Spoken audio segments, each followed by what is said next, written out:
The Adventures of Sherlock Holmes, by Sir Arthur Conan Doyle. Adventure 7. The Adventure of the Blue Carbuncle.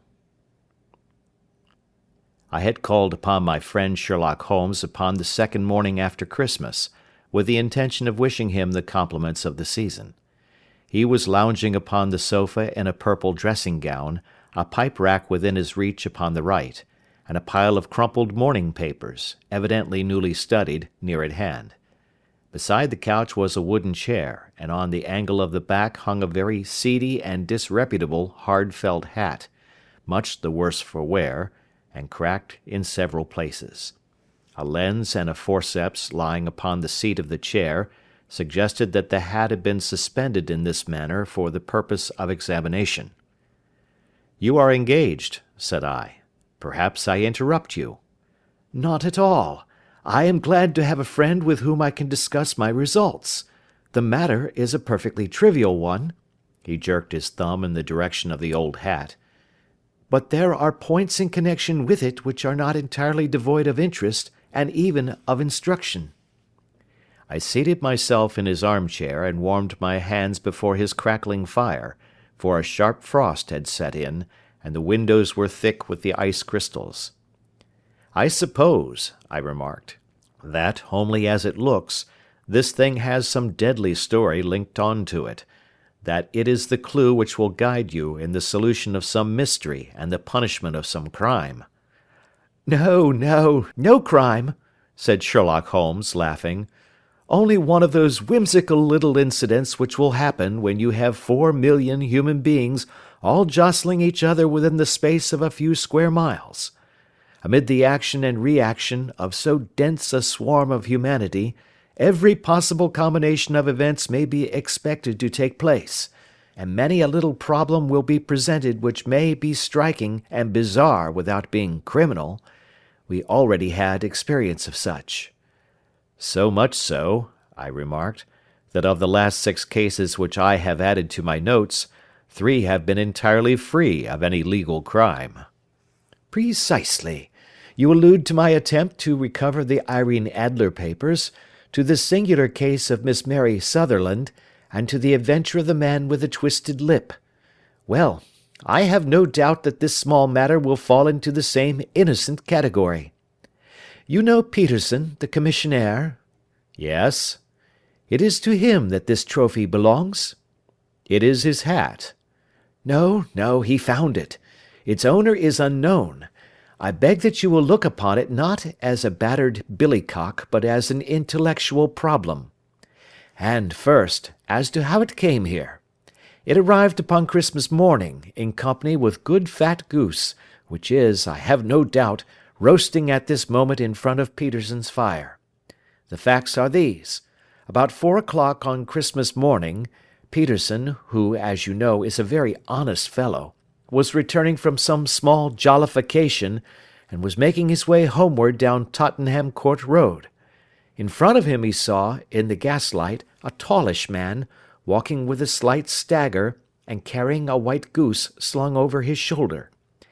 As he reached the corner of Goodge Street, a row broke out between this stranger and a little knot of roughs. One of the latter knocked off the man's hat, on which he raised his stick to defend himself, and swinging it over his head, smashed the shop window behind him. Peterson had rushed forward to protect the stranger from his assailants, but the man, shocked at having broken the window, and seeing an official-looking person in uniform rushing towards him, dropped his goose, took to his heels, and vanished amid the labyrinth of small streets which lie at the back of Tottenham Court Road. The roughs had also fled at the appearance of Peterson, so that he was left in possession of the field of battle, and also of the spoils of victory, in the shape of this battered hat and a most unimpeachable Christmas goose."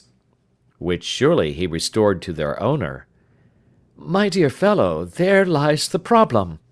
It is true that 'For Mrs. Henry Baker' was printed upon a small card which was tied to the bird's left leg, and it is also true that the initials H.B. are legible upon the lining of his hat, but as there are some thousands of Bakers, and some hundreds of Henry Bakers in this city of ours, It is not easy to restore lost property to any one of them." "What, then, did Peterson do?" "He brought round both hat and goose to me on Christmas morning, knowing that even the smallest problems are of interest to me. The goose we retained until this morning, when there were signs that, in spite of the slight frost, it would be well that it should be eaten without unnecessary delay. Its finder has carried it off, therefore, to fulfil the ultimate destiny of a goose, while I continue to retain the hat of the unknown gentleman who lost his Christmas dinner." "Did he not advertise?" "No." "Then what clue could you have as to his identity?" "Only as much as we can deduce." "From his hat?" "Precisely." "But you are joking. What can you gather from this old battered felt?" "Here is my lens. You know my methods. What can you gather yourself as to the individuality of the man who has worn this article?" I took the tattered object in my hands and turned it over rather ruefully. It was a very ordinary black hat of the usual round shape, hard and much the worse for wear. The lining had been of red silk, but was a good deal discoloured. There was no maker's name, but, as Holmes had remarked, the initials H.B. were scrawled upon one side. It was pierced in the brim for a hat securer, but the elastic was missing. For the rest, it was cracked, exceedingly dusty, and spotted in several places, although there seemed to have been some attempt to hide the discoloured patches by smearing them with ink. "I can see nothing," said I, handing it back to my friend. "On the contrary, Watson, you can see everything. You fail, however, to reason from what you see. You are too timid in drawing your inferences." "Then pray tell me what it is that you can infer from this hat." He picked it up and gazed at it in the peculiar introspective fashion which was characteristic of him. "It is perhaps less suggestive than it might have been," he remarked, "and yet there are a few inferences which are very distinct, and a few others which represent at least a strong balance of probability. That the man was highly intellectual is of course obvious upon the face of it, and also that he was fairly well-to-do within the last 3 years, although he has now fallen upon evil days. He had foresight, but has less now than formerly, pointing to a moral retrogression, which, when taken with the decline of his fortunes, seems to indicate some evil influence, probably drink, at work upon him. This may account also for the obvious fact that his wife has ceased to love him." "My dear Holmes!" "He has, however, retained some degree of self-respect," he continued, disregarding my remonstrance. "He is a man who leads a sedentary life, goes out little, is out of training entirely, is middle-aged, has grizzled hair which he has had cut within the last few days, and which he anoints with lime cream. These are the more patent facts which are to be deduced from this hat. Also, by the way, that it is extremely improbable that he has gas laid on in his house." "You are certainly joking, Holmes." "Not in the least. Is it possible that even now, when I give you these results, you are unable to see how they are attained?" "I have no doubt that I am very stupid, but I must confess that I am unable to follow you. For example, how did you deduce that this man was intellectual?" For answer, Holmes clapped the hat upon his head. It came right over the forehead and settled upon the bridge of his nose. "It is a question of cubic capacity," said he. "A man with so large a brain must have something in it." "The decline of his fortunes, then?" "This hat is 3 years old. These flat brims curled at the edge came in then. It is a hat of the very best quality. Look at the band of ribbed silk and the excellent lining. If this man could afford to buy so expensive a hat 3 years ago, and has had no hat since, then he has assuredly gone down in the world." "Well, that is clear enough, certainly. But how about the foresight and the moral retrogression?" Sherlock Holmes laughed. "Ha! Here is the foresight," said he, putting his finger upon the little disc and loop of the hat securer. "They are never sold upon hats. If this man ordered one, it is a sign of a certain amount of foresight, since he went out of his way to take this precaution against the wind. But since we see that he has broken the elastic and has not troubled to replace it, it is obvious that he has less foresight now than formerly, which is a distinct proof of a weakening nature. On the other hand, he has endeavoured to conceal some of these stains upon the felt by daubing them with ink, which is a sign that he has not entirely lost his self-respect." "Your reasoning is certainly plausible."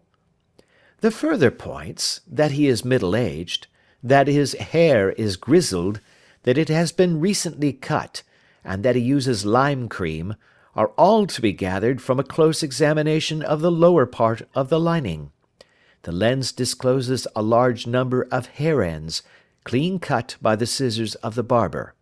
They all appear to be adhesive, and there is a distinct odour of lime cream. This dust, you will observe, is not the gritty grey dust of the street, but the fluffy brown dust of the house, showing that it has been hung up indoors most of the time, while the marks of moisture upon the inside are proof positive that the wearer perspired very freely, and could therefore hardly be in the best of training." "But his wife? You said that she had ceased to love him." "This hat has not been brushed for weeks. When I see you, my dear Watson, with a week's accumulation of dust upon your hat, and when your wife allows you to go out in such a state, I shall fear that you also have been unfortunate enough to lose your wife's affection." "But he might be a bachelor." "Nay, he was bringing home the goose as a peace offering to his wife. Remember the card upon the bird's leg." "You have an answer to everything. But how on earth do you deduce that the gas is not laid on in his house?" "One tallow stain, or even two, might come by chance, but when I see no less than 5, I think that there can be little doubt that the individual must be brought into frequent contact with burning tallow. Walks upstairs at night, probably, with his hat in one hand and a guttering candle in the other. Anyhow, he never got tallow stains from a gas jet. Are you satisfied?" "Well, it is very ingenious," said I, laughing. "But since, as you said just now, there has been no crime committed, and no harm done save the loss of a goose, all this seems to be rather a waste of energy." Sherlock Holmes had opened his mouth to reply, when the door flew open, and Peterson, the commissionaire, rushed into the apartment with flushed cheeks and the face of a man who is dazed with astonishment. "The goose, Mr. Holmes, the goose, sir," he gasped. "Eh? What of it, then? Has it returned to life and flapped off through the kitchen window?" Holmes twisted himself round upon the sofa to get a fairer view of the man's excited face. "See here, sir, see what my wife found in its crop." He held out his hand, and displayed upon the centre of the palm a brilliantly scintillating blue stone, rather smaller than a bean in size, but of such purity and radiance that it twinkled like an electric point in the dark hollow of his hand. Sherlock Holmes sat up with a whistle. "By Jove, Peterson," said he, "this is a treasure trove indeed. I suppose you know what you have got?" "A diamond, sir? A precious stone. It cuts into glass as though it were putty." "It's more than a precious stone. It is the precious stone." "Not the Countess of Morcar's blue carbuncle!" I ejaculated. "Precisely so. I ought to know its size and shape, seeing that I have read the advertisement about it in the Times every day lately.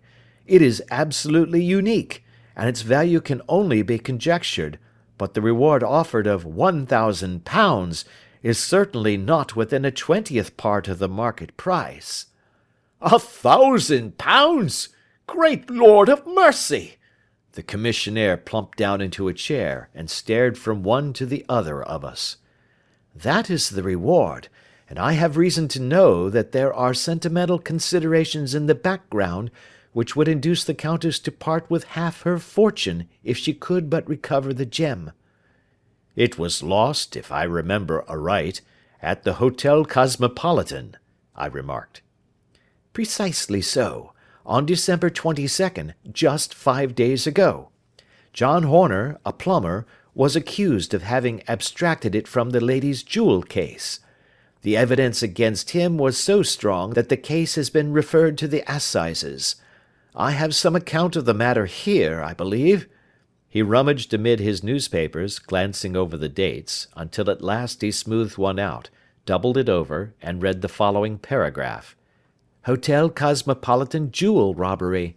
John Horner, 26, plumber, was brought up upon the charge of having upon the 22nd instant abstracted from the jewel case of the Countess of Morcar the valuable gem known as the Blue Carbuncle. James Ryder, upper attendant at the hotel, gave his evidence to the effect that he had shown Horner up to the dressing-room of the Countess of Morcar upon the day of the robbery, in order that he might solder the second bar of the grate, which was loose. He had remained with Horner some little time, but had finally been called away. On returning, he found that Horner had disappeared, that the bureau had been forced open, and that the small morocco casket in which, as it afterwards transpired, the Countess was accustomed to keep her jewel, was lying empty upon the dressing-table. Ryder instantly gave the alarm, and Horner was arrested the same evening, but the stone could not be found either upon his person or in his rooms. Catherine Cusack, maid to the Countess, deposed to having heard Ryder's cry of dismay on discovering the robbery, and to having rushed into the room, where she found matters as described by the last witness. Inspector Bradstreet, B Division, gave evidence as to the arrest of Horner, who struggled frantically, and protested his innocence in the strongest terms. Evidence of a previous conviction for robbery having been given against the prisoner, the magistrate refused to deal summarily with the offence, but referred it to the assizes. Horner, who had shown signs of intense emotion during the proceedings, fainted away at the conclusion and was carried out of court. So much for the police court," said Holmes thoughtfully, tossing aside the paper. "The question for us now to solve is the sequence of events leading from a rifled jewel case at one end to the crop of a goose in Tottenham Court Road at the other.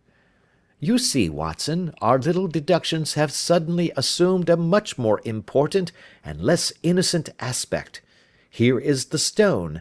The stone came from the goose, and the goose came from Mr. Henry Baker, the gentleman with the bad hat, and all the other characteristics with which I have bored you. So now we must set ourselves very seriously to finding this gentleman, and ascertaining what part he has played in this little mystery. To do this, we must try the simplest means first, and these lie undoubtedly in an advertisement in all the evening papers. If this fail, I shall have recourse to other methods." "What will you say?" "Give me a pencil and that slip of paper. Now then, found at the corner of Goodge Street, a goose and a black felt hat.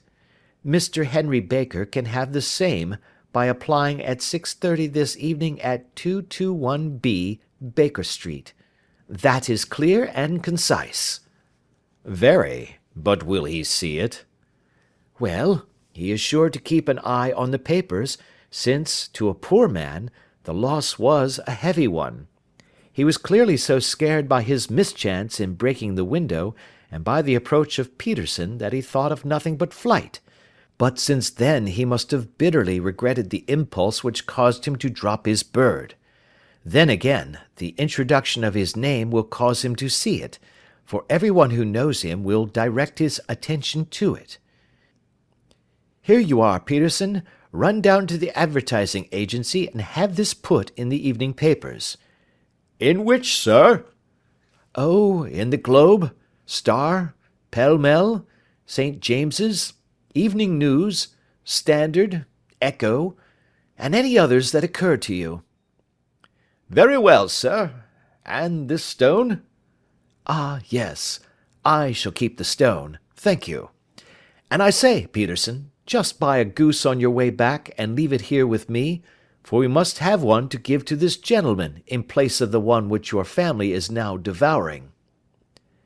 When the commissionaire had gone, Holmes took up the stone and held it against the light.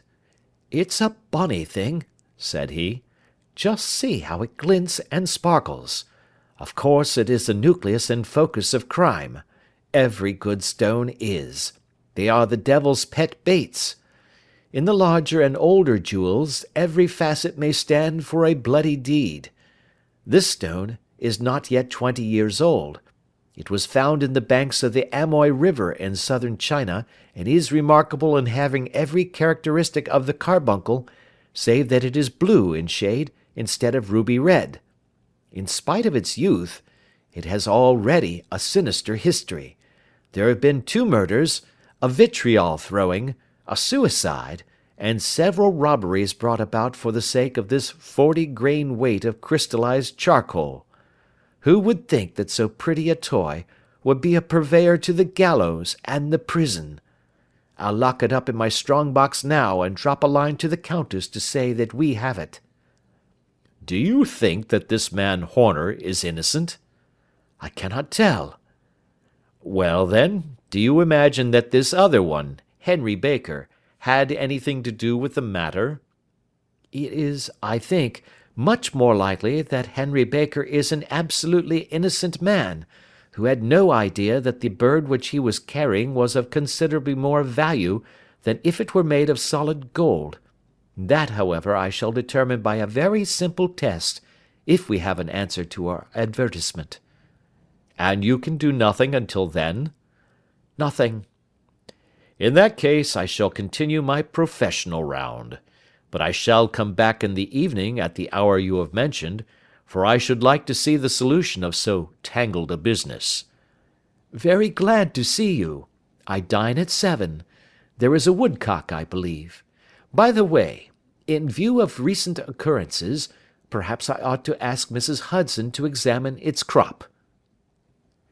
I had been delayed at a case, and it was a little after 6:30 when I found myself in Baker Street once more.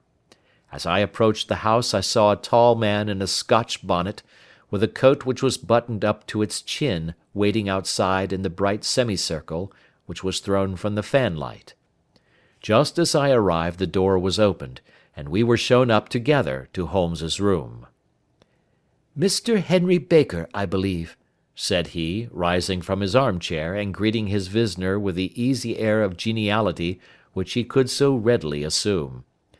"Pray take this chair by the fire, Mr. Baker.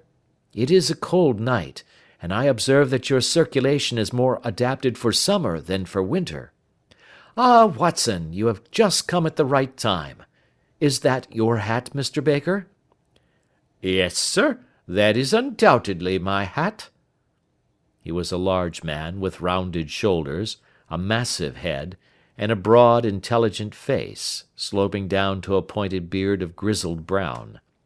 A touch of red in nose and cheeks, with a slight tremor of his extended hand, recalled Holmes's surmise as to his habits. His rusty black frock-coat was buttoned right up in front, with the collar turned up, and his lank wrists protruded from his sleeves without a sign of cuff or shirt. He spoke in a slow staccato fashion, choosing his words with care, and gave the impression generally of a man of learning and letters, who had had ill usage at the hands of fortune. "We have retained these things for some days," said Holmes, "because we expected to see an advertisement from you giving your address. I am at a loss to know why you did not advertise." Our visitor gave a rather shamefaced laugh. "Shillings have not been so plentiful with me as they once were," he remarked. "I had no doubt that the gang of roughs who assaulted me had carried off both my hat and the bird. I did not care to spend more money in a hopeless attempt at recovering them." "Very naturally. By the way, about the bird, we were compelled to eat it." "To eat it!" Our visitor half rose from his chair in his excitement. Yes, it would have been of no use to anyone had we not done so.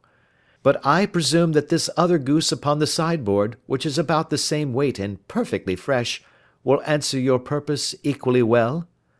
Oh, certainly, certainly, answered Mr. Baker with a sigh of relief. Of course, we still have the feathers, legs, crop, and so on of your own bird, so if you wish— The man burst into a hearty laugh. They might be useful to me as relics of my adventure, said he, but beyond that I can hardly see what use the disjecta membra of my late acquaintance are going to be to me. No, sir, I think that, with your permission, I will confine my attentions to the excellent bird which I perceive upon the sideboard. Sherlock Holmes glanced sharply across at me with a slight shrug of his shoulders.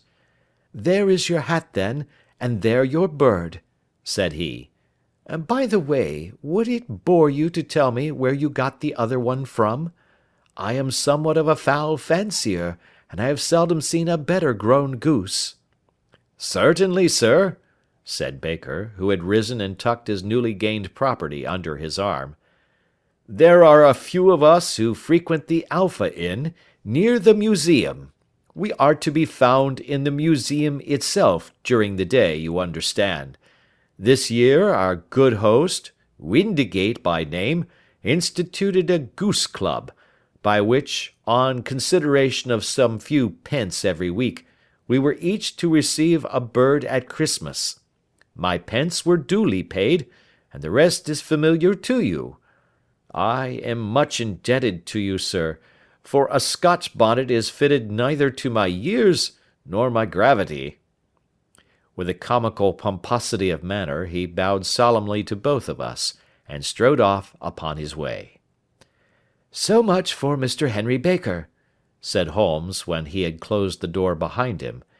It is quite certain that he knows nothing whatever about the matter. Are you hungry, Watson? Not particularly. Then I suggest that we turn our dinner into a supper and follow up this clue while it is still hot. By all means. It was a bitter night, so we drew on our ulsters and wrapped cravats about our throats.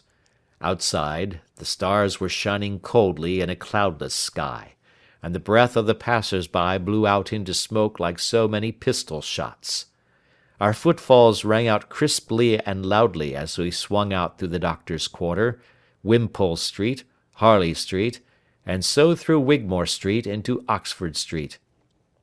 In a quarter of an hour we were in Bloomsbury at the Alpha Inn, which is a small public-house at the corner of one of the streets which runs down into Holborn. Holmes pushed open the door of the private bar, and ordered 2 glasses of beer from the ruddy-faced, white-aproned landlord. Your beer should be excellent if it is as good as your geese, said he. My geese! The man seemed surprised. Yes, I was speaking only half an hour ago to Mr. Henry Baker, who was a member of your goose club. Ah, yes, I see. But you see, sir, them's not our geese. Indeed. Whose then? Well, I got the 2 dozen from a salesman in Covent Garden. Indeed. I know some of them. Which was it? Breckenridge is his name. Ah, I don't know him. Well, here's your good health, landlord, and prosperity to your house. Good night. Now for Mr. Breckenridge, he continued, buttoning up his coat as we came out into the frosty air. Remember, Watson, that though we have so homely a thing as a goose at one end of this chain, we have at the other a man who will certainly get 7 years penal servitude unless we can establish his innocence. It is possible that our inquiry may but confirm his guilt, but in any case, we have a line of investigation which has been missed by the police, and which a singular chance has placed in our hands. Let us follow it out to the bitter end. Faces to the south, then, and quick march! We passed across Holborn, down Endell Street, and so through a zigzag of slums to Covent Garden Market. One of the largest stalls bore the name of Breckenridge upon it, and the proprietor, a horsey-looking man, with a sharp face and trim side whiskers, was helping a boy to put up the shutters. "Good evening. It's a cold night," said Holmes. The salesman nodded, and shot a questioning glance at my companion. "Sold out of geese, I see," continued Holmes, pointing at the bare slabs of marble.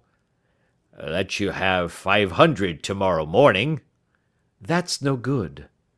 "Well, there are some on the stall with the gas flare." "Ah, but I was recommended to you." "Who by?" "The landlord of the Alpha." "Oh, yes, I sent him a couple of dozen." "Fine birds they were, too. Now where did you get them from?" To my surprise, the question provoked a burst of anger from the salesman. "Now then, mister," said he, with his head cocked and his arms akimbo, "what are you driving at? Let's have it straight now." "It is straight enough. I should like to know who sold you the geese which you supplied to the Alpha." "Well then, I shan't tell you. So now." "Oh, it is a matter of no importance, but I don't know why you should be so warm over such a trifle." "Warm? You'd be as warm, maybe, if you were as pestered as I am. When I pay good money for a good article there should be an end of the business. But it's, where are the geese? And who did you sell the geese to? And what will you take for the geese? One would think they were the only geese in the world, to hear the fuss that is made over them." "Well, I have no connection with any other people who have been making inquiries," said Holmes carelessly. "If you won't tell us, the bet is off, that is all.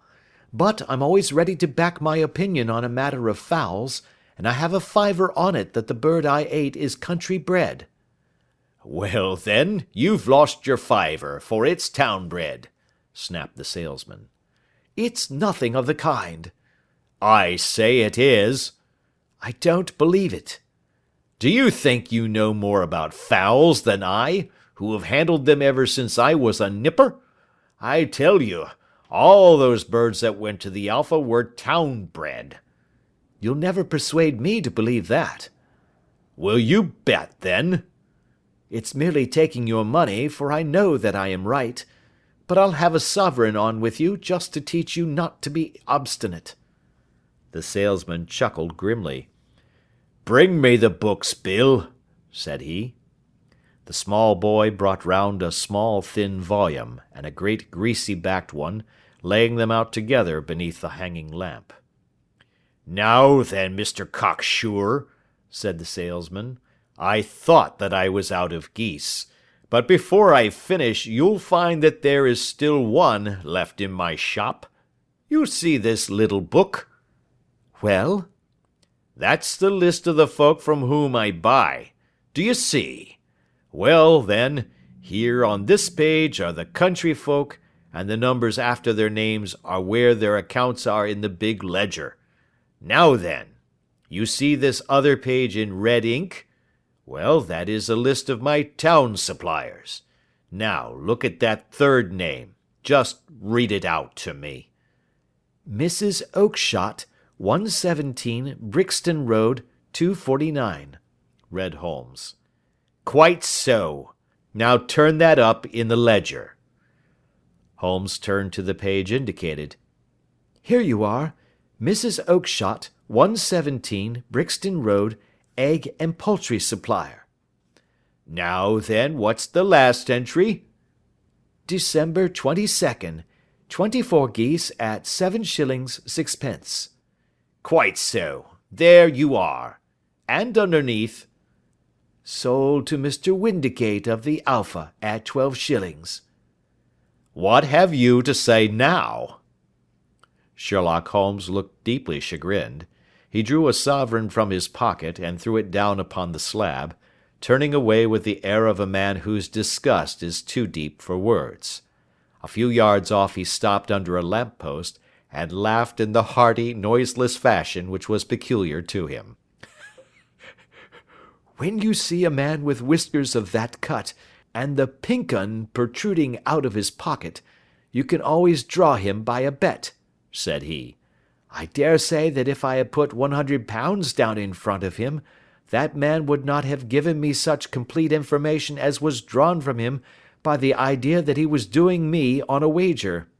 Well, Watson, we are, I fancy, nearing the end of our quest, and the only point which remains to be determined is whether we should go on to this Mrs. Oakshott to-night, or whether we should reserve it for to-morrow.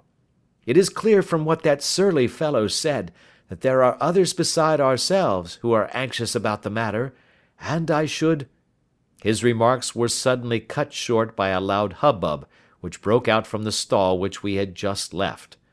Turning round, we saw a little rat-faced fellow standing in the centre of the circle of yellow light which was thrown by the swinging lamp, while Breckenridge, the salesman, framed in the door of his stall, was shaking his fists fiercely at the cringing figure. "I've had enough of you and your geese," he shouted. "I wish you were all at the devil together. If you come pestering me any more with your silly talk, I'll set the dog at you. You bring Mrs. Oakshott here, and I'll answer her. But what have you to do with it? Did I buy the geese off you?" "No, but one of them was mine all the same," whined the little man. "Well, then, ask Mrs. Oakshott for it." "She told me to ask you." "Well, you can ask the King of Prussia for all I care. I've had enough of it. Get out of this." He rushed fiercely forward, and the inquirer flitted away into the darkness. "Ha! This may save us a visit to Brixton Road," whispered Holmes. "Come with me, and we will see what is to be made of this fellow." Striding through the scattered knots of people who lounged round the flaring stalls, my companion speedily overtook the little man, and touched him upon the shoulder. He sprang round, and I could see in the gaslight that every vestige of colour had been driven from his face. "Who are you, then? What do you want?" he asked in a quavering voice. "You will excuse me," said Holmes blandly, "but I could not help overhearing the questions which you put to the salesman just now. I think that I could be of assistance to you." "You? Who are you? How could you know anything of the matter?" "My name is Sherlock Holmes. It is my business to know what other people don't know." "But you can know nothing of this." "Excuse me, I know everything of it.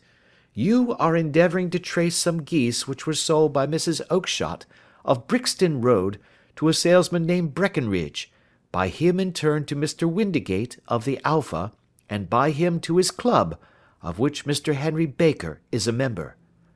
"Oh, sir, you are the very man which I have longed to meet," cried the little fellow with outstretched hands and quivering fingers. "I can hardly explain to you how interested I am in this matter." Sherlock Holmes hailed a four-wheeler which was passing. "In that case we had better discuss it in a cosy room rather than in this wind-swept market-place," said he. "But pray tell me, before we go farther, who it is that I have the pleasure of assisting." The man hesitated for an instant. "My name is John Robinson," he answered with a sidelong glance. "No, no, the real name," said Holmes sweetly. "It is always awkward doing business with an alias." A flush sprang to the white cheeks of the stranger. "Well, then," said he, "my real name is James Ryder." "Precisely so. Head attendant at the Hotel Cosmopolitan. Pray step into the cab, and I shall soon be able to tell you everything which you would wish to know." The little man stood glancing from one to the other of us with half-frightened, half-hopeful eyes, as one who is not sure whether he is on the verge of a windfall or of a catastrophe. Then he stepped into the cab, and in half an hour we were back in the sitting-room at Baker Street. Nothing had been said during our drive, but the high, thin breathing of our new companion, and the claspings and unclaspings of his hands, spoke of the nervous tension within him. "Here we are," said Holmes cheerily as we filed into the room. "The fire looks very seasonable in this weather. You look cold, Mr. Ryder. Pray take the basket chair. I will just put on my slippers before we settle this little matter of yours. Now then, you want to know what became of those geese?" "Yes, sir." "Or rather, I fancy, of that goose. It was one bird, I imagine, in which you were interested, white, with a black bar across the tail." Ryder quivered with emotion. "Oh, sir," he cried, "can you tell me where it went to?" "It came here." "Here?" "Yes, and a most remarkable bird it proved. I don't wonder that you should take an interest in it. It laid an egg after it was dead, the bonniest, brightest little blue egg that ever was seen. I have it here in my museum." Our visitor staggered to his feet and clutched the mantelpiece with his right hand. Holmes unlocked his strong box and held up the blue carbuncle, which shone out like a star with a cold, brilliant, many-pointed radiance. Ryder stood glaring with a drawn face, uncertain whether to claim or to disown it. "The game's up, Ryder," said Holmes quietly. "Hold up, man, or you'll be into the fire. Give him an arm back into his chair, Watson. He's not got blood enough to go in for felony with impunity. Give him a dash of brandy. So, now he looks a little more human. What a shrimp it is, to be sure." For a moment he had staggered and nearly fallen, but the brandy brought a tinge of colour into his cheeks, and he sat staring with frightened eyes at his accuser. "I have almost every link in my hands, and all the proofs which I could possibly need, so there is little which you need tell me. Still, that little may as well be cleared up to make the case complete. You had heard, Ryder, of this blue stone of the Countess of Morcar's?"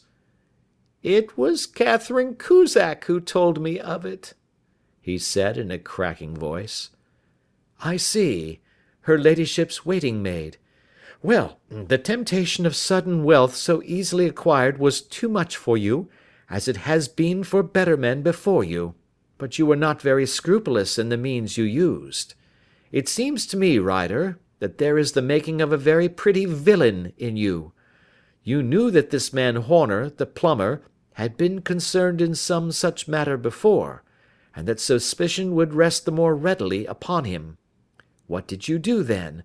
You made some small job in my lady's room, you and your confederate Cusack, and you managed that he should be the man sent for. Then, when he had left, you rifled the jewel case, raised the alarm, and had this unfortunate man arrested. You then—" Ryder threw himself down suddenly upon the rug and clutched at my companion's knees. "For God's sake, have mercy!" he shrieked. "Think of my father, of my mother. It would break their hearts. I never went wrong before. I never will again. I swear it. I'll swear it on a Bible. Oh, don't bring it into court. For Christ's sake, don't." "Get back into your chair," said Holmes sternly. "It is very well to cringe and crawl now, but you thought little enough of this poor Horner in the dock for a crime of which he knew nothing." "I will fly, Mr. Holmes. I will leave the country, sir. Then the charge against him will break down." We will talk about that. And now let us hear a true account of the next act. How came the stone into the goose, and how came the goose into the open market?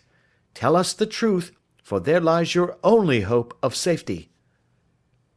Ryder passed his tongue over his parched lips. "I will tell you it just as it happened, sir," said he.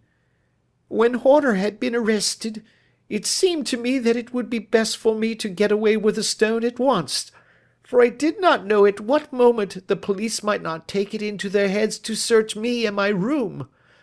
There was no place about the hotel where it would be safe. I went out as if on some commission, and I made for my sister's house. She had married a man named Oakshott, and lived in Brixton Road, where she fattened fowls for the market. All the way there, every man I met seemed to me to be a policeman or a detective, and for all that it was a cold night, the sweat was pouring down my face before I came to the Brixton Road. My sister asked me what was the matter, and why I was so pale, but I told her that I had been upset by the jewel robbery at the hotel. Then I went into the backyard and smoked a pipe and wondered what it would be best to do. I had a friend once called Maudsley, who went to the bad, and has just been serving his time in Pentonville. One day he had met me, and fell into talk about the ways of thieves, and how they could get rid of what they stole. I knew that he would be true to me, for I knew one or two things about him, so I made up my mind to go right on to Kilburn, where he lived, and take him into my confidence. He would show me how to turn the stone into money, but how to get to him in safety. I thought of the agonies I had gone through in coming from the hotel. I might at any moment be seized and searched, and there would be the stone in my waistcoat pocket. I was leaning against the wall at the time, and looking at the geese which were waddling about round my feet, and suddenly an idea came into my head which showed me how I could beat the best detective that ever lived. My sister had told me some weeks before that I might have the pick of her geese for a Christmas present, and I knew that she was always as good as her word. I would take my goose now, and in it I would carry my stone to Kilburn. There was a little shed in the yard, and behind this I drove one of the birds, a fine big one, white with a barred tail. I caught it, and prying its bill open, I thrust the stone down its throat as far as my finger could reach. The bird gave a gulp, and I felt the stone pass along its gullet and down into its crop. But the creature flapped and struggled, and out came my sister to know what was the matter. As I turned to speak to her, the brute broke loose and fluttered off among the others. "Whatever were you doing with that bird, Jim?"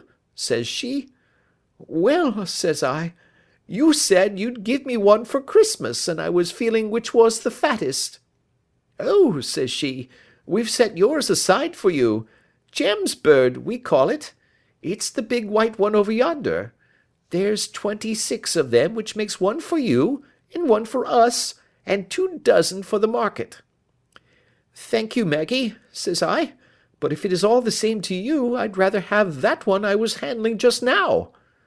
"The other is a good 3 pound heavier," said she, "and we fattened it expressly for you." "Never mind, I'll have the other, and I'll take it now," said I.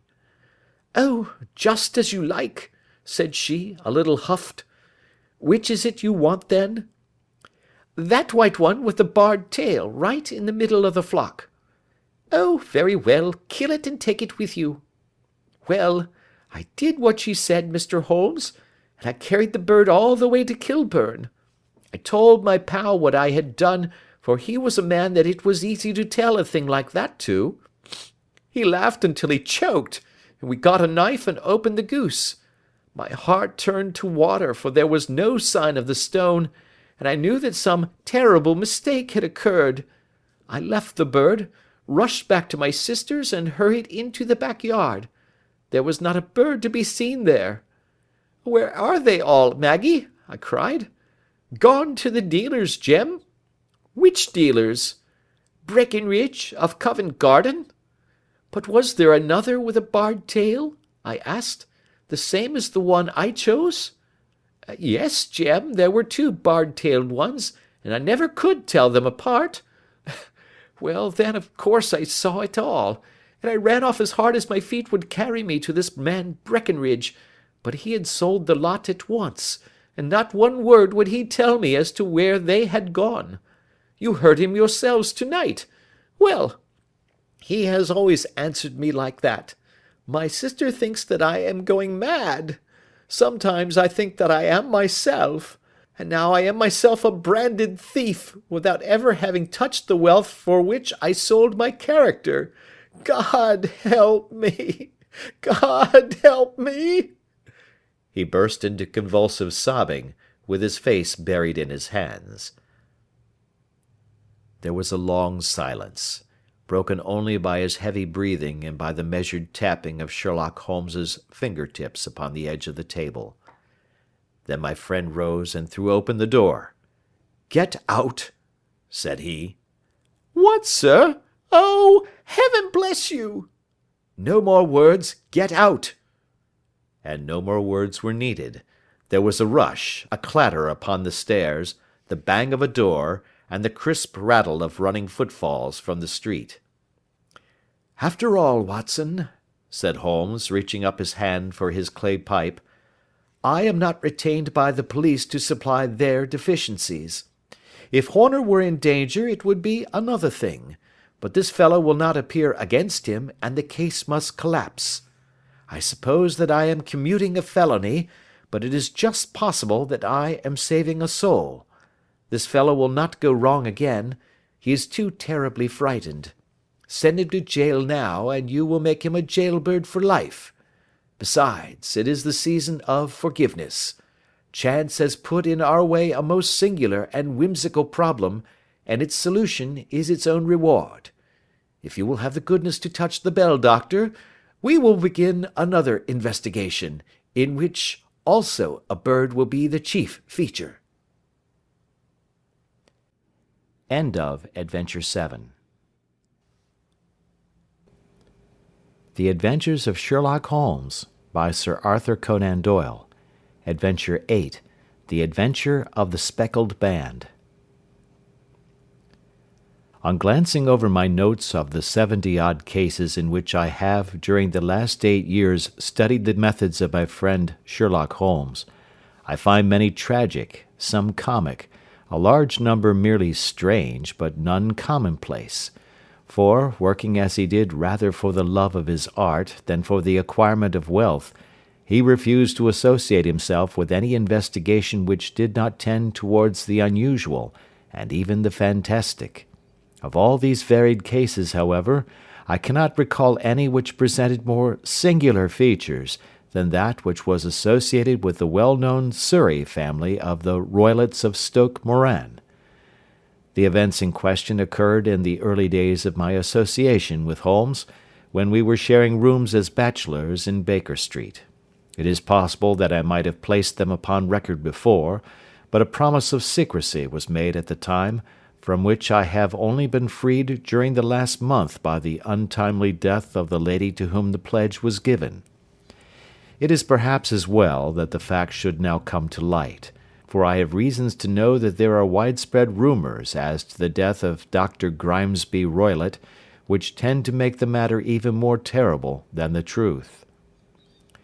It was early in April in the year '83 that I woke one morning to find Sherlock Holmes standing, fully dressed, by the side of my bed. He was a late riser, as a rule, and as the clock on the mantelpiece showed me that it was only 7:15, I blinked up at him in some surprise, and perhaps just a little resentment, for I was myself regular in my habits. "Very sorry to knock you up, Watson," said he, "but it's the common lot this morning. Mrs. Hudson has been knocked up, she retorted upon me, and I on you." "What is it, then? A fire?" "No, a client. It seems that a young lady has arrived in a considerable state of excitement, who insists upon seeing me. She is waiting now in the sitting-room. Now, when young ladies wander about the metropolis at this hour of the morning, and knock sleepy people up out of their beds, I presume that it is something very pressing which they have to communicate. Should it prove to be an interesting case, you would, I am sure, wish to follow it from the outset. I thought, at any rate, that I should call you and give you the chance." "My dear fellow, I would not miss it for anything." I had no keener pleasure than in following Holmes in his professional investigations, and in admiring the rapid deductions, as swift as intuitions, and yet always founded on a logical basis with which he unravelled the problems which were submitted to him. I rapidly threw on my clothes, and was ready in a few minutes to accompany my friend down to the sitting-room. A lady, dressed in black and heavily veiled, who had been sitting in the window, rose as we entered. "Good morning, madam," said Holmes cheerily. My name is Sherlock Holmes. This is my intimate friend and associate, Dr. Watson, before whom you can speak as freely as before myself. Ha! I'm glad to see that Mrs. Hudson has had the good sense to light the fire. Pray draw up to it, and I shall order you a cup of hot coffee, for I observe that you are shivering. It is not cold which makes me shiver, said the woman in a low voice, changing her seat as requested. What then? It is fear, Mr. Holmes. It is terror. She raised her veil as she spoke, and we could see that she was indeed in a pitiable state of agitation, her face all drawn and grey, with restless, frightened eyes, like those of some hunted animal. Her features and figure were those of a woman of 30, but her hair was shot with premature grey, and her expression was weary and haggard. Sherlock Holmes ran her over with one of his quick, all-comprehensive glances. "You must not fear," said he, soothingly, bending forward and patting her forearm. "We shall soon set matters right, I have no doubt. You have come in by train this morning, I see." "You know me, then?" "No, but I observed the second half of a return ticket in the palm of your left glove. You must have started early, and yet you had a good drive in a dog-cart, along heavy roads, before you reached the station." The lady gave a violent start and stared in bewilderment at my companion. "There is no mystery, my dear madam," said he, smiling. "The left arm of your jacket is spattered with mud in no less than 7 places. The marks are perfectly fresh. There is no vehicle save a dog-cart which throws up mud in that way, and then only when you sit on the left-hand side of the driver." "Whatever your reasons may be, you are perfectly correct," said she. "I started from home before 6, reached Leatherwood at 20 past, and came in by the first train to Waterloo. Sir, I can stand this strain no longer. I shall go mad if it continues. I have no one to turn to, none, save only one, who cares for me, and he, poor fellow, can be of little aid. I have heard of you, Mr. Holmes. I have heard of you from Mrs. Farintosh, whom you helped in the hour of her sore need. It was from her that I had your address. Oh, sir, do you not think that you could help me, too, and at least throw a little light through the dense darkness which surrounds me? At present, it is out of my power to reward you for your services, but in a month or 6 weeks I shall be married, with the control of my own income, and then at least you shall not find me ungrateful." Holmes turned to his desk, and, unlocking it, drew out a small case-book, which he consulted. "Farintosh," said he. "Ah, yes, I recall the case. It was concerned with an opal tiara. I think it was before your time, Watson. I can only say, madam, that I shall be happy to devote the same care to your case as I did to that of your friend. As to reward, my profession is its own reward, but you are at liberty to defray whatever expenses I may be put to, at the time which suits you best. And now I beg that you will lay before us everything that may help us in forming an opinion upon the matter." "Alas," replied our visitor, "the very horror of my situation lies in the fact that my fears are so vague, and my suspicions depend so entirely upon small points, which might seem trivial to another, that even he to whom of all others I have a right to look for help and advice looks upon all that I tell him about it as the fancies of a nervous woman. He does not say so, but I can read it from his soothing answers and averted eyes. But I have heard, Mr. Holmes, that you can see deeply into the manifold wickedness of the human heart. You may advise me how to walk amid the dangers which encompass me." "I am all attention, madam." "My name is Helen Stoner, and I am living with my stepfather, who is the last survivor of one of the oldest Saxon families in England, the Roylotts of Stoke Moran, on the western border of Surrey." Holmes nodded his head. "The name is familiar to me," said he. "The family was at one time among the richest in England, and the estates extended over the borders into Berkshire in the north, and Hampshire in the west. In the last century, however, 4 successive heirs were of a dissolute and wasteful disposition, and the family ruin was eventually completed by a gambler in the days of the Regency. Nothing was left save a few acres of ground, and the 200-year-old house, which is itself crushed under a heavy mortgage. The last squire dragged out his existence there, living the horrible life of an aristocratic pauper, but his only son, my stepfather, seeing that he must adapt himself to the new conditions, obtained an advance from a relative which enabled him to take a medical degree, and went out to Calcutta, where, by his professional skill and his force of character, he established a large practice.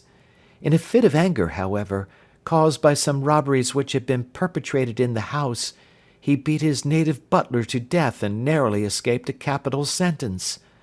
As it was, he suffered a long term of imprisonment, and afterwards returned to England a morose and disappointed man.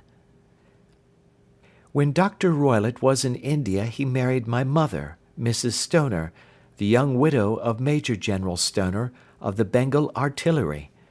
My sister Julia and I were twins, and we were only 2 years old at the time of my mother's remarriage.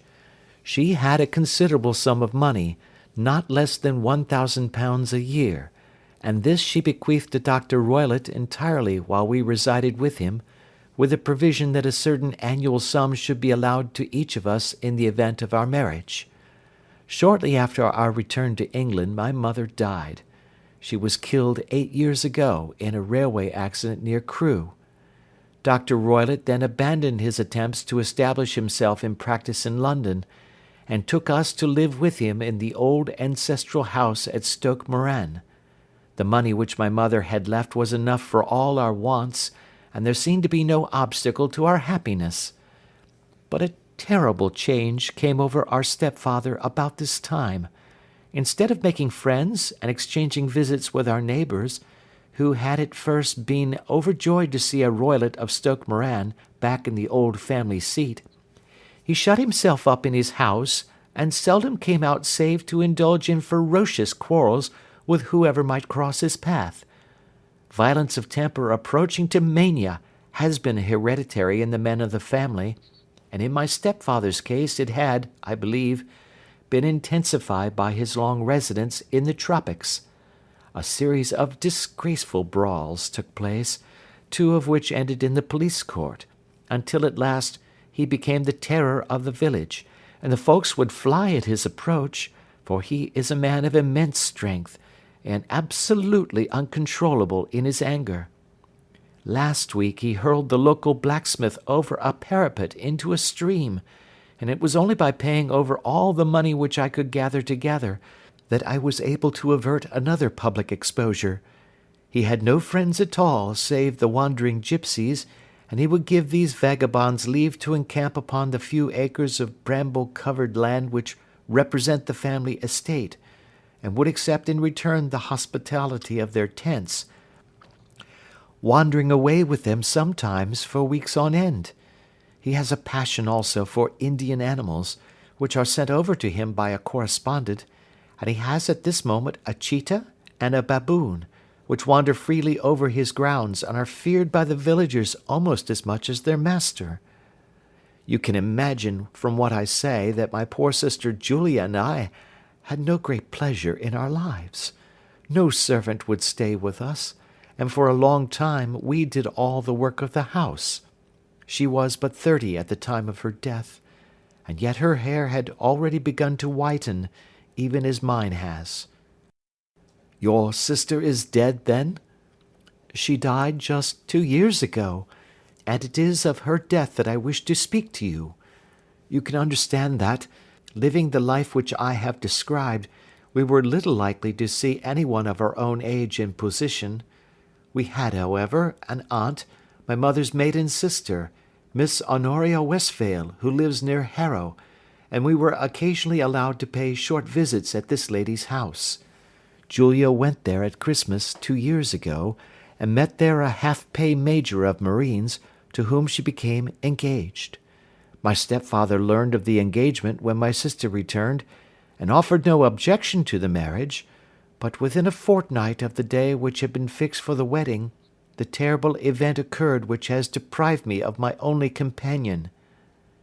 Sherlock Holmes had been leaning back in his chair with his eyes closed and his head sunk in a cushion, but he half opened his lids now and glanced across at his visitor. "Pray be precise as to details," said he.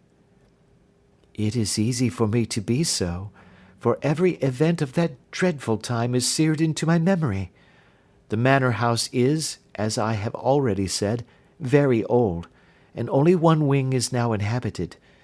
The bedrooms in this wing are on the ground floor, the sitting rooms being in the central block of the buildings. Of these bedrooms, the first is Dr. Roylott's, the second my sister's, and the third my own. There is no communication between them, but they all open out into the same corridor. Do I make myself plain?" "Perfectly so." "The windows of the 3 rooms opened out upon the lawn. That fatal night, Dr. Roylott had gone to his room early, though we knew that he had not retired to rest, for my sister was troubled by the smell of the strong Indian cigars which it was his custom to smoke. She left her room, therefore, and came into mine, where she sat for some time, chatting about her approaching wedding. At 11 o'clock she rose to leave me, but she paused at the door, and looked back. 'Tell me, Helen,' said she, 'have you ever heard anyone whistle in the dead of the night?' 'Never,' said I. 'I suppose that you could not possibly whistle yourself in your sleep?' 'Certainly not. But why?' 'Because during the last few nights I have always, about 3 in the morning, heard a low, clear whistle. I am a light sleeper, and it has awakened me. I cannot tell where it came from, perhaps from the next room, perhaps from the lawn. I thought that I would just ask you whether you had heard it.' 'No, I have not. It must be those wretched gipsies in the plantation.' 'Very likely, and yet if it were on the lawn, I wonder that you did not hear it also.' 'Ah, but I sleep more heavily than you.' 'Well, it is of no great consequence at any rate.' She smiled back at me, closed my door, and a few moments later I heard her key turn in the lock. 'Indeed?' said Holmes. 'Was it your custom always to lock yourselves in at night?' 'Always.' 'And why?' 'I think that I mentioned to you that the doctor kept a cheetah and a baboon. We had no feeling of security unless our doors were locked.' 'Quite so. Pray proceed with your statement.' 'I could not sleep that night. A vague feeling of impending misfortune impressed me. My sister and I, you will recollect, were twins, and you know how subtle are the links which bind 2 souls which are so closely allied. It was a wild night. The wind was howling outside, and the rain was beating and splashing against the windows. Suddenly, amid all the hubbub of the gale, there burst forth the wild scream of a terrified woman. I knew that it was my sister's voice. I sprang from my bed, wrapped a shawl round me, and rushed into the corridor. As I opened my door I seemed to hear a low whistle, such as my sister described, and a few moments later a clanging sound, as if a mass of metal had fallen. As I ran down the passage, my sister's door was unlocked, and revolved slowly upon its hinges. I stared at it horror-stricken, not knowing what was about to issue from it.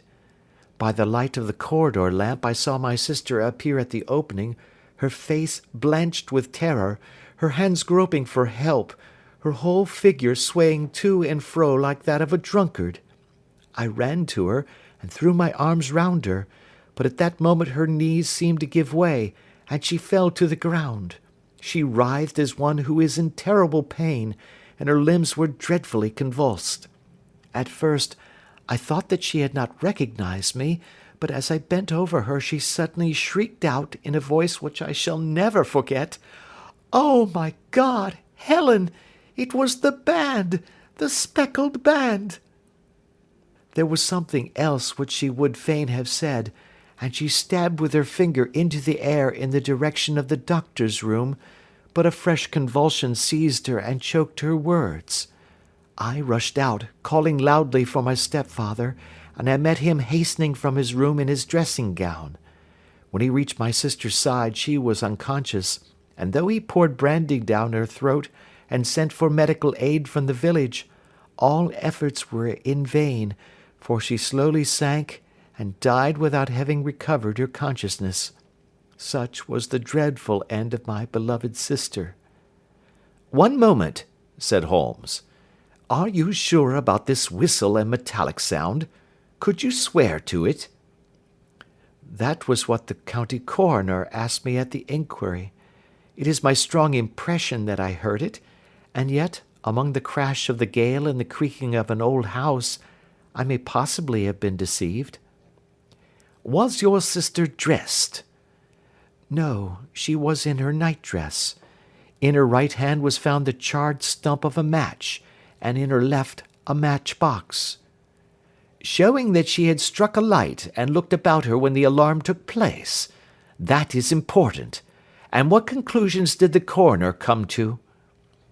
He investigated the case with great care, for Dr. Roylott's conduct had long been notorious in the county, but he was unable to find any satisfactory cause of death.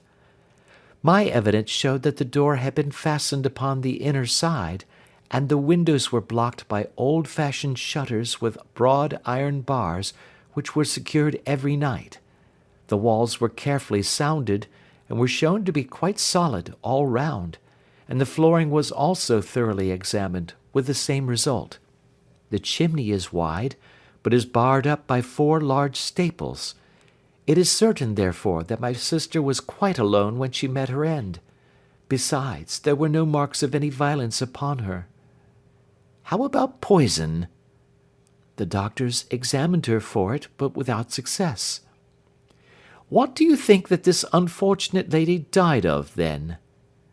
It is my belief that she died of pure fear and nervous shock, though what it was that frightened her, I cannot imagine. Were there gypsies in the plantation at the time? Yes, there were nearly always some there. Ah, and what did you gather from this allusion to a band, a speckled band? Sometimes I have thought that it was merely the wild talk of delirium. Sometimes that it may have referred to some band of people, perhaps to these very gypsies in the plantation. I do not know whether the spotted handkerchiefs which so many of them wear over their heads might have suggested the strange adjective which he used. Holmes shook his head like a man who is far from being satisfied. "These are very deep waters," said he. "Pray go on with your narrative." 2 years have passed since then, and my life has been until lately lonelier than ever. A month ago, however, a dear friend, whom I have known for many years, has done me the honour to ask my hand in marriage. His name is Armitage, Percy Armitage, the second son of Mr. Armitage of Crane Water, near Reading. My stepfather has offered no opposition to the match, and we are to be married in the course of the spring. 2 days ago, some repairs were started in the west wing of the building, and my bedroom wall has been pierced, so that I have had to move into the chamber in which my sister died, and to sleep in the very bed in which she slept. Imagine, then, my thrill of terror when last night, as I lay awake, thinking over her terrible fate, I suddenly heard in the silence of the night the low whistle which had been the herald of her own death. I sprang up and lit the lamp, but nothing was to be seen in the room. I was too shaken to go to bed again, however, so I dressed, and as soon as it was daylight I slipped down, got a dog-cart at the Crown Inn, which is opposite, and drove to Leatherhead, from whence I have come on this morning with the one object of seeing you and asking your advice." "You have done wisely," said my friend. "But have you told me all?" "Yes, all." "Miss Roylott, you have not. You are screening your stepfather." "Why, what do you mean?" For answer, Holmes pushed back the frill of black lace which fringed the hand that lay upon our visitor's knee. 5 little livid spots, the marks of 4 fingers and a thumb, were printed upon the white wrist. "You have been cruelly used," said Holmes. The lady coloured deeply and covered over her injured wrist. "He is a hard man," she said, "and perhaps he hardly knows his own strength." There was a long silence, during which Holmes leaned his chin upon his hands and stared into the crackling fire.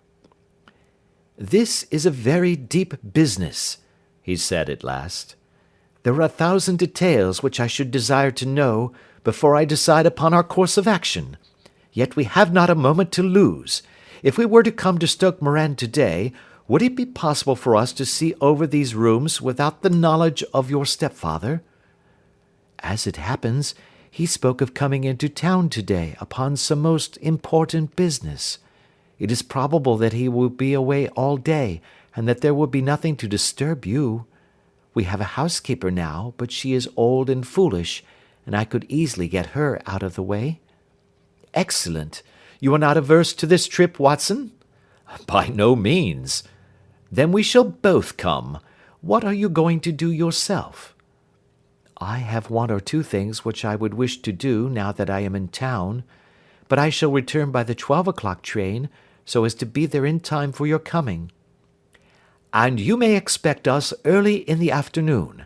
I have myself some small business matters to attend to.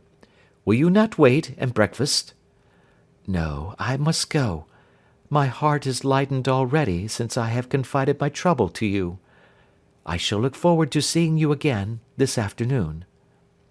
She dropped her thick black veil over her face and glided from the room. "And what do you think of it all, Watson?" asked Sherlock Holmes, leaning back in his chair. "It seems to me to be a most dark and sinister business." "Dark enough and sinister enough." "Yet if the lady is correct in saying that the flooring and walls are sound, and that the door, window, and chimney are impassable, then her sister must have been undoubtedly alone when she met her mysterious end." "What becomes then of these nocturnal whistles, and what of the very peculiar words of the dying woman?" "I cannot think." "When you combine the ideas of whistles at night, the presence of a band of gipsies who are on intimate terms with this old doctor, the fact that we have every reason to believe that the doctor has an interest in preventing his stepdaughter's marriage, the dying allusion to a band, and finally, the fact that Miss Helen Stoner heard a metallic clang, which might have been caused by one of those metal bars that secured the shutters falling back into its place, I think that there is good ground to think that the mystery may be cleared along those lines."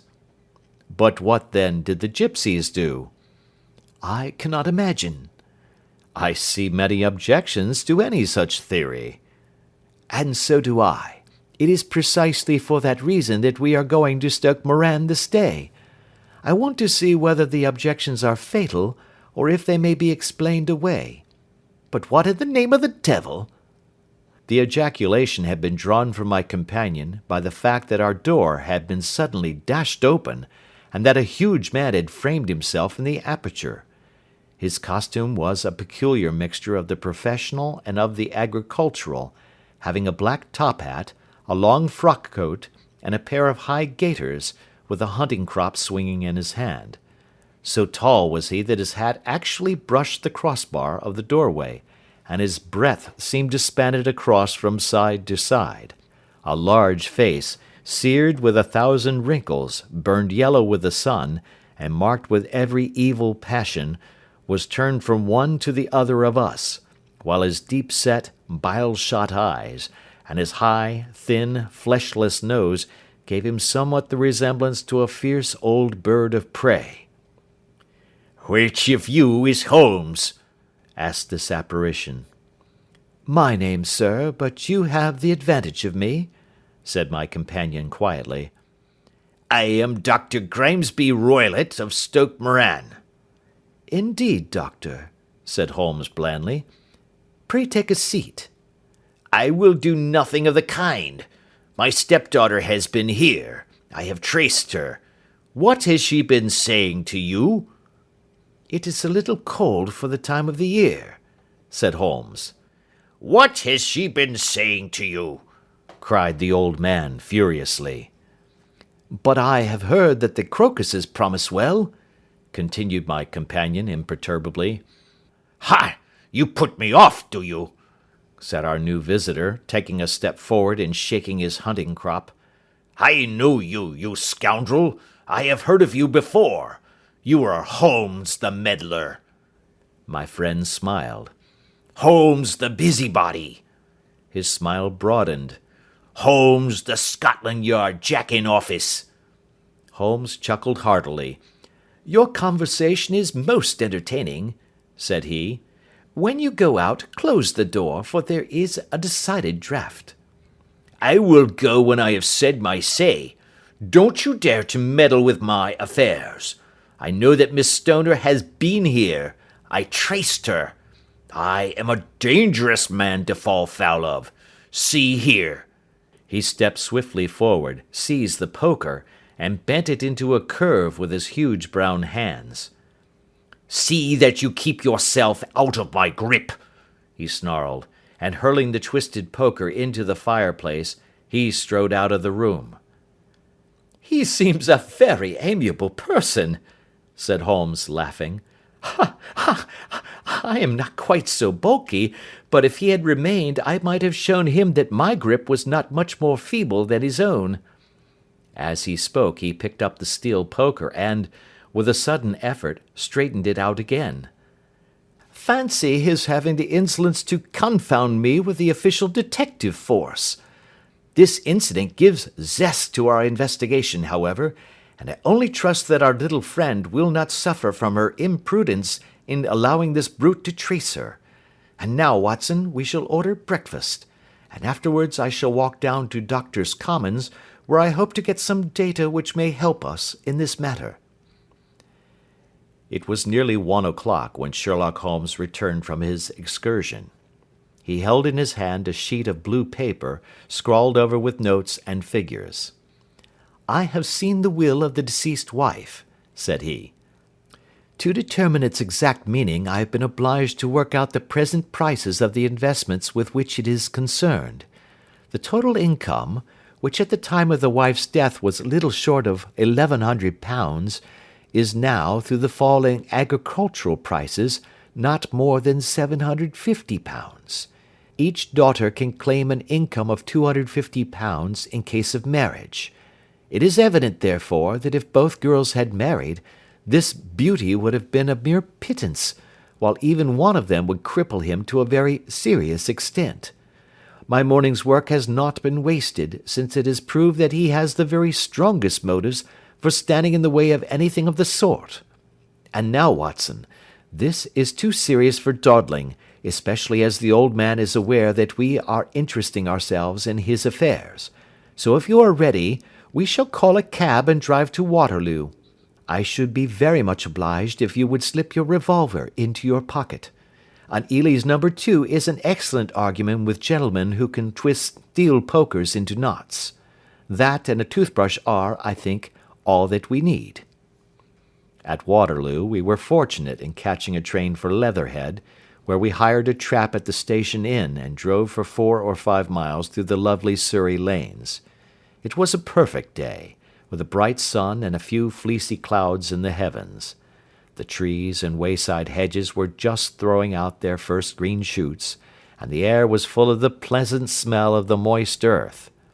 To me, at least, there was a strange contrast between the sweet promise of the spring and this sinister quest upon which we were engaged. My companion sat in the front of the trap, his arms folded, his hat pulled down over his eyes, and his chin sunk upon his breast, buried in the deepest thought. Suddenly, however, he started, tapped me on the shoulder, and pointed over the meadows. "Look there!" said he. A heavily timbered park stretched up in a gentle slope, thickening into a grove at the highest point. From amid the branches there jutted out the grey gables and high roof-tree of a very old mansion. Stoke Moran?" said he. "Yes, sir, that be the house of Dr. Grimesby Roylott," remarked the driver. "There is some building going on there," said Holmes. "That is where we are going." "There's the village," said the driver, pointing to a cluster of roofs some distance to the left. "But if you want to get to the house, you'll find it shorter to get over this stile and so by the footpath over the fields.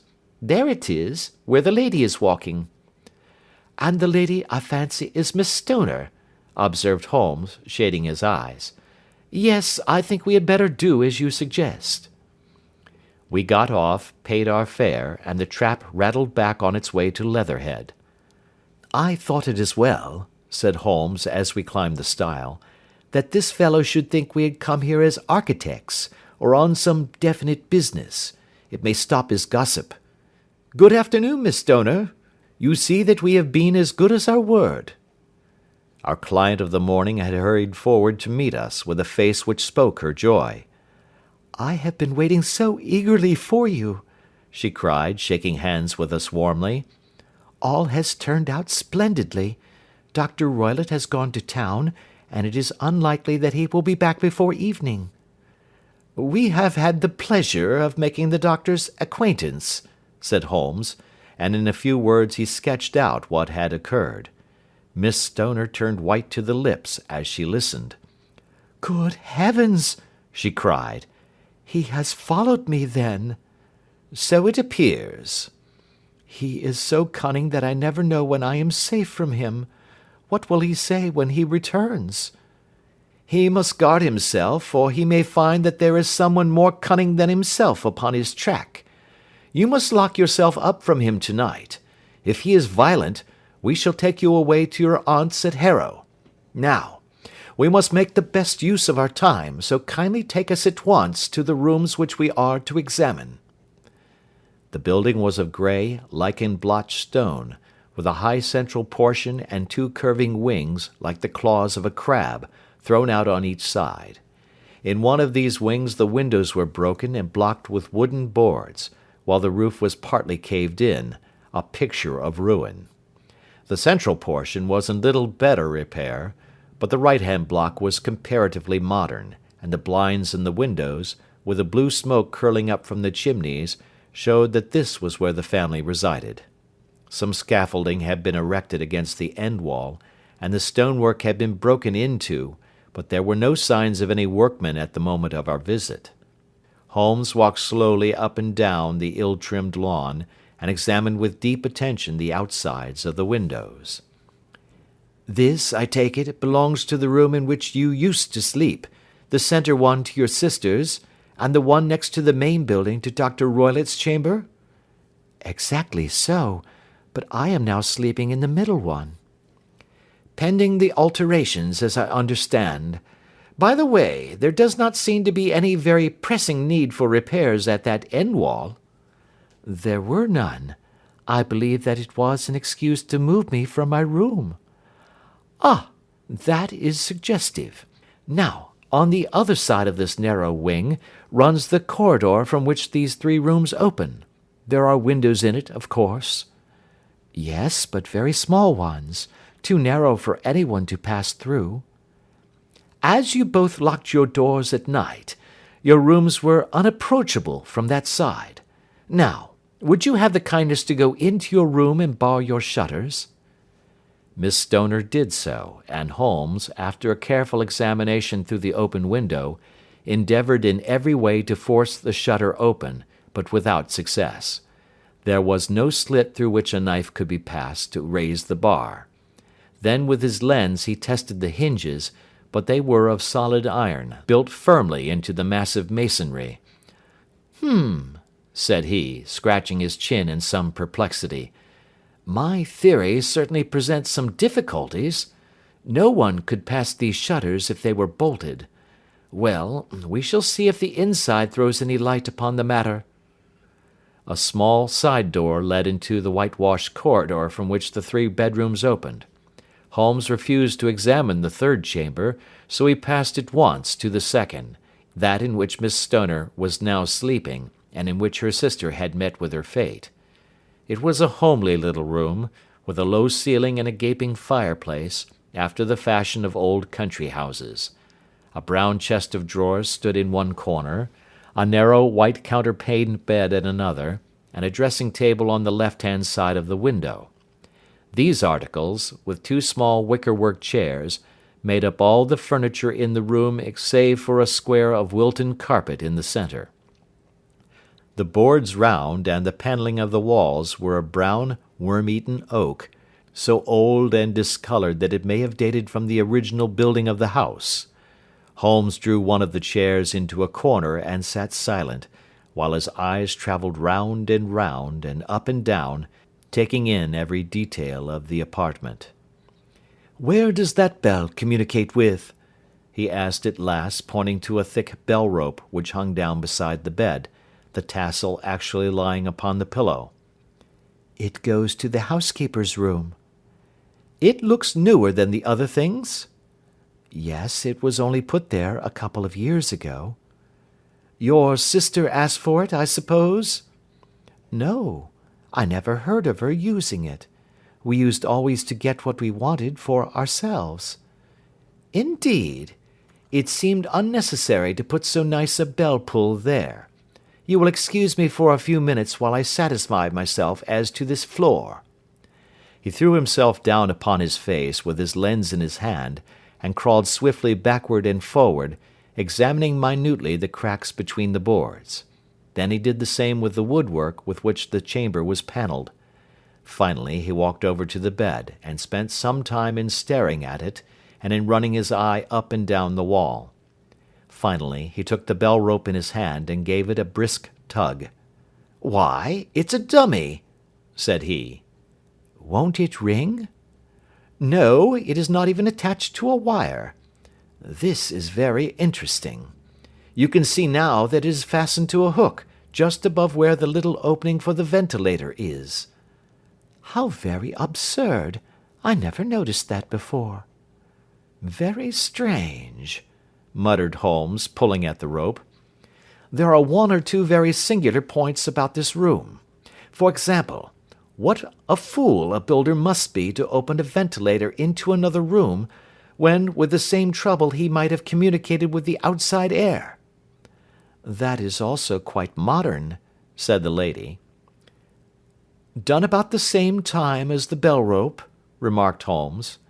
"Yes, there were several little changes carried out about that time." "They seem to have been of a most interesting character, dummy bell-ropes and ventilators which do not ventilate. With your permission, Miss Stoner, we shall now carry our researches into the inner apartment." Dr. Grimesby Roylott's chamber was larger than that of his stepdaughter, but was as plainly furnished.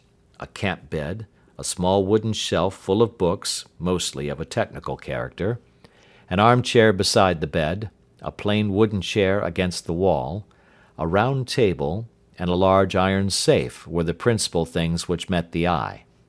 Holmes walked slowly round and examined each and all of them with the keenest interest. "What's in here?" he asked, tapping the safe. "My stepfather's business papers." "Oh, you have seen inside, then?" "Only once, some years ago. I remember that it was full of papers." "There isn't a cat in it, for example?" "No. What a strange idea." "Well, look at this." He took up a small saucer of milk which stood on the top of it. "No, we don't keep a cat, but there is a cheetah and a baboon." "Ah, yes, of course. Well, a cheetah is just a big cat, and yet a saucer of milk does not go very far in satisfying its wants, I dare say. There is one point which I should wish to determine." He squatted down in front of the wooden chair, and examined the seat of it with the greatest attention. "Thank you, that is quite settled," said he, rising and putting his lens in his pocket. "Hello! Here is something interesting." The object which had caught his eye was a small dog lash hung on one corner of the bed. The lash, however, was curled upon itself, and tied so as to make a loop of whipcord. "What do you make of that, Watson?" It's a common enough lash, but I don't know why it should be tied. That is not quite so common, is it? Ah me! It's a wicked world, and when a clever man turns his brains to crime, it is the worst of all. I think that I have seen enough now, Miss Stoner, and with your permission we shall walk out upon the lawn." I had never seen my friend's face so grim, or his brows so dark as it was when we turned from the scene of this investigation. We had walked several times up and down the lawn, neither Miss Stoner nor myself liking to break in upon his thoughts before he roused himself from his reverie. "It is very essential, Miss Stoner," said he, "that you should absolutely follow my advice in every respect." "I shall most certainly do so." "The matter is too serious for any hesitation. Your life may depend upon your compliance." "I assure you that I am in your hands." "In the first place, both my friend and I must spend the night in your room." Both Miss Stoner and I gazed at him in astonishment. "Yes, it must be so. Let me explain. I believe that that is the village inn over there?" "Yes, that is the Crown." "Very good. Your windows would be visible from there?" "Certainly." "You must confine yourself to your room, on pretence of a headache, when your stepfather comes back. Then when you hear him retire for the night, you must open the shutters of your window, undo the hasp, put your lamp there as a signal to us, and then withdraw quietly with everything which you are likely to want into the room which you used to occupy. I have no doubt that, in spite of the repairs, you could manage there for one night." "Oh, yes, easily." "The rest you will leave in our hands." "But what will you do?" "We shall spend the night in your room, and we shall investigate the cause of this noise which has disturbed you." "I believe, Mr. Holmes, that you have already made up your mind," said Miss Stoner, laying her hand upon my companion's sleeve. "Perhaps I have." "Then, for pity's sake, tell me what was the cause of my sister's death." "I should prefer to have clearer proofs before I speak." "You can at least tell me whether my own thought is correct, and if she died from some sudden fright." "No, I do not think so. I think that there was probably some more tangible cause. And now, Miss Stoner, we must leave you, for if Dr. Roylott returned and saw us, our journey would be in vain. Good-bye, and be brave, for if you will do what I have told you, you may rest assured that we shall soon drive away the dangers that threaten you."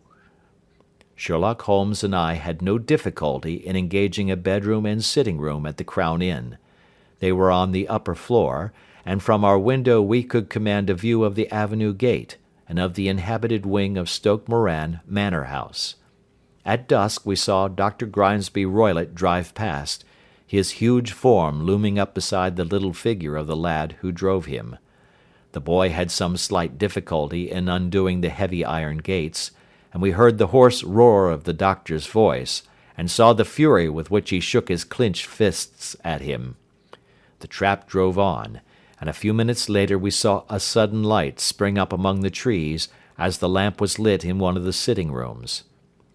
"Do you know, Watson," said Holmes as we sat together in the gathering darkness, "I have really some scruples as to taking you tonight. There is a distinct element of danger." "Can I be of assistance?" "Your presence might be invaluable." "Then I shall certainly come." "It is very kind of you." "You speak of danger. You have evidently seen more in these rooms than was visible to me."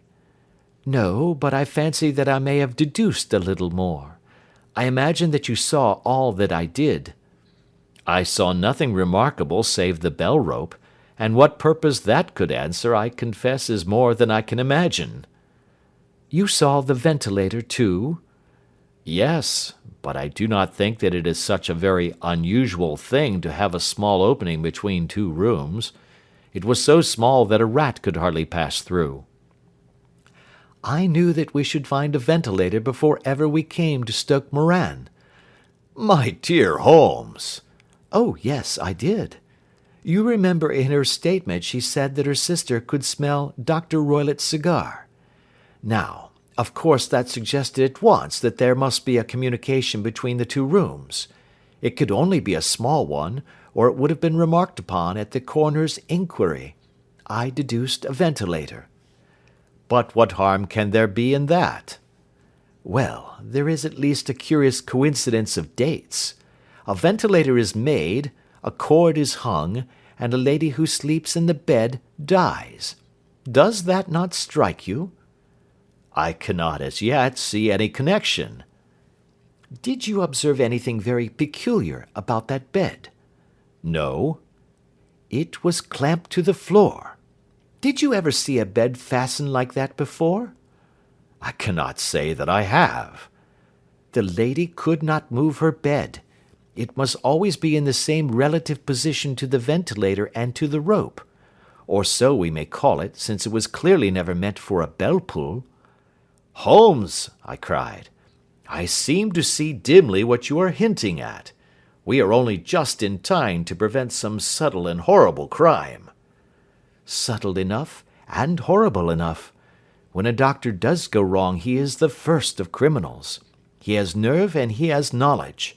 Palmer and Pritchard were among the heads of their profession. This man strikes even deeper, but I think, Watson, that we shall be able to strike deeper still. Yet we shall have horrors enough before the night is over. For goodness' sake, let us have a quiet pipe, and turn our minds for a few hours to something more cheerful. About 9 o'clock the light among the trees was extinguished, and all was dark in the direction of the manor house.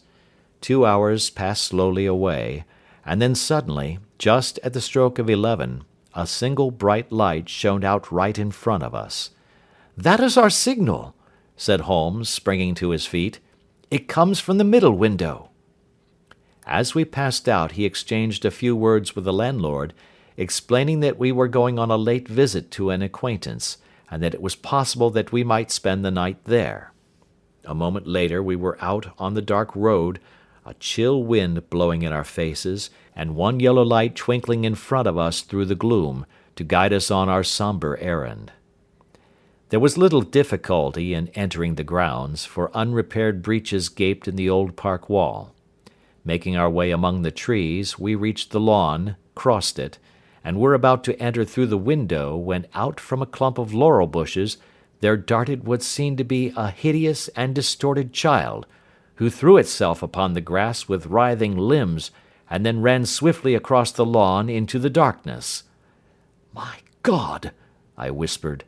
"Did you see it?" Holmes was for the moment as startled as I. His hand closed like a vice upon my wrist in his agitation. Then he broke into a low laugh and put his lips to my ear. "It is a nice household," he murmured. "That is the baboon." I had forgotten the strange pets which the doctor affected. There was a cheetah, too. Perhaps we might find it upon our shoulders at any moment. I confess that I felt easier in my mind when, after following Holmes's example and slipping off my shoes, I found myself inside the bedroom.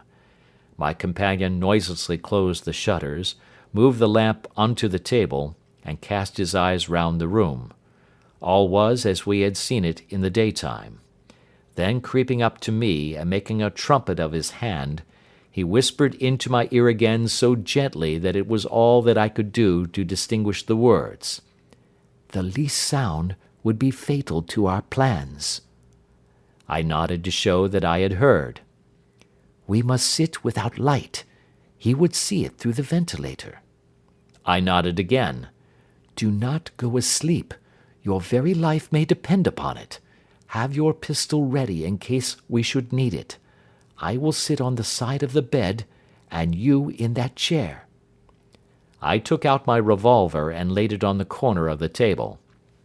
Holmes had brought up a long, thin cane, and this he placed upon the bed beside him. By it he laid the box of matches and the stump of a candle. Then he turned down the lamp, and we were left in darkness. How shall I ever forget that dreadful vigil? I could not hear a sound, not even the drawing of a breath, and yet I knew that my companion sat open-eyed, within a few feet of me, in the same state of nervous tension in which I was myself.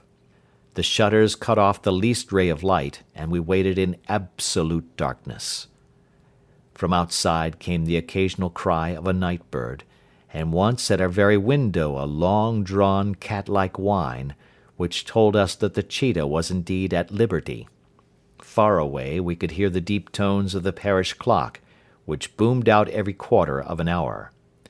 How long they seemed, those quarters!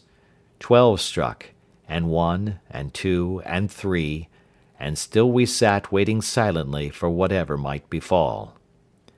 Suddenly, there was the momentary gleam of a light up in the direction of the ventilator, which vanished immediately, but was succeeded by a strong smell of burning oil and heated metal. Someone in the next room had lit a dark lantern. I heard a gentle sound of movement, and then all was silent once more, though the smell grew stronger. For half an hour I sat with straining ears. Then suddenly another sound became audible, a very gentle, soothing sound, like that of a small jet of steam escaping continually from a kettle. The instant that we heard it, Holmes sprang from the bed, struck a match, and lashed furiously with his cane at the bell-pull. "You see it, Watson?" he yelled. "You see it?" But I saw nothing. At the moment when Holmes struck the light, I heard a low, clear whistle, but the sudden glare flashing into my weary eyes made it impossible for me to tell what it was at which my friend lashed so savagely. I could, however, see that his face was deadly pale and filled with horror and loathing. He had ceased to strike and was gazing up at the ventilator, when suddenly there broke from the silence of the night the most horrible cry to which I have ever listened. It swelled up louder and louder, a hoarse yell of pain and fear and anger all mingled in the one dreadful shriek. They say that away down in the village, and even in the distant parsonage, that cry raised the sleepers from their beds. It struck cold to our hearts, and I stood gazing at Holmes, and he at me, until the last echoes of it had died away into the silence from which it rose. "What can it mean?" I gasped. "It means that it is all over," Holmes answered, "and perhaps, after all, it is for the best. Take your pistol and we will enter Dr. Roylott's room." With a grave face he lit the lamp and led the way down the corridor. Twice he struck at the chamber door without any reply from within. Then he turned the handle and entered, I at his heels, with the cocked pistol in my hand. It was a singular sight which met our eyes. On the table stood a dark lantern with the shutter half open, throwing a brilliant beam of light upon the iron safe, the door of which was ajar. Beside this table, on the wooden chair, sat Dr. Grimesby Roylott, clad in a long grey dressing-gown, his bare ankles protruding beneath, and his feet thrust into red heelless Turkish slippers. Across his lap lay the short stock with the long lash which we had noticed during the day. His chin was cocked upward, and his eyes were fixed in a dreadful, rigid stare at the corner of the ceiling. Round his brow he had a peculiar yellow band, with brownish speckles, which seemed to be bound tightly round his head. As we entered, he made neither sound nor motion. "The band! The speckled band!" whispered Holmes. I took a step forward. In an instant his strange headgear began to move, and there reared itself from among his hair the squat, diamond-shaped head and puffed neck of a loathsome serpent. "It is a swamp adder!" cried Holmes, "the deadliest snake in India. He has died within 10 seconds of being bitten. Violence does in truth recoil upon the violent, and the schemer falls into the pit which he digs for another. Let us thrust this creature back into its den, and we can then remove Miss Stoner to some place of shelter, and let the county police know what has happened." As he spoke he drew the dog-whip swiftly from the dead man's lap, and throwing the noose round the reptile's neck he drew it from its horrid perch, and carrying it at arm's length, threw it into the iron safe which he closed upon it. Such are the true facts of the death of Dr. Grimesby Roylott of Stoke Moran. It is not necessary that I should prolong a narrative which has already run to too great a length by telling how we broke the sad news to the terrified girl, how we conveyed her by the morning train to the care of her good aunt at Harrow, of how the slow process of official inquiry came to the conclusion that the doctor met his fate while indiscreetly playing with a dangerous pet. The little which I had yet to learn of the case was told me by Sherlock Holmes as we travelled back next day. "I had," said he, "come to an entirely erroneous conclusion which shows, my dear Watson, how dangerous it always is to reason from insufficient data. The presence of the gipsies, and the use of the word band, which was used by the poor girl, no doubt, to explain the appearance which she had caught a hurried glimpse of by the light of her match, were sufficient to put me upon an entirely wrong scent. I can only claim the merit that I instantly reconsidered my position when, however, it became clear to me that whatever danger threatened an occupant of the room could not come either from the window or the door. My attention was speedily drawn, as I have already remarked to you, to this ventilator, and to the bell rope which hung down to the bed. The discovery that this was a dummy, and that the bed was clamped to the floor, instantly gave rise to the suspicion that the rope was there as a bridge for something passing through the hole and coming to the bed. The idea of a snake instantly occurred to me, and when I coupled it with my knowledge that the doctor was furnished with a supply of creatures from India, I felt that I was probably on the right track. The idea of using a form of poison which could not possibly be discovered by any chemical test was just such a one as would occur to a clever and ruthless man who had had an Eastern training. The rapidity with which such a poison would take effect would also, from his point of view, be an advantage. It would be a sharp-eyed coroner, indeed, who could distinguish the two little dark punctures which would show where the poisoned fangs had done their work. Then I thought of the whistle. Of course, he must recall the snake before the morning light revealed it to the victim. He had trained it, probably by the use of the milk which we saw, to return to him when summoned. He would put it through this ventilator at the hour that he thought best, with the certainty that it would crawl down the rope and land on the bed. It might or might not bite the occupant. Perhaps she might escape every night for a week, but sooner or later she must fall a victim. I had come to these conclusions before ever I had entered his room. An inspection of his chair showed me that he had been in the habit of standing on it, which of course would be necessary in order that he should reach the ventilator. The sight of the safe, the saucer of milk, and the loop of whipcord were enough to finally dispel any doubts which may have remained. The metallic clang heard by Miss Stoner was obviously caused by her stepfather hastily closing the door of his safe upon its terrible occupant. Having once made up my mind, you know the steps which I took in order to put the matter to the proof.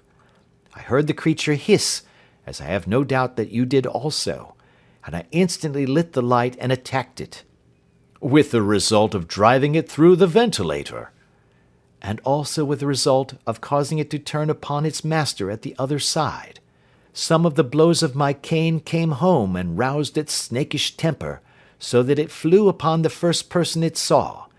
In this way I am no doubt indirectly responsible for Dr. Grimesby Roylott's death, and I cannot say that it is likely to weigh very heavily upon my conscience. End of Adventure 8.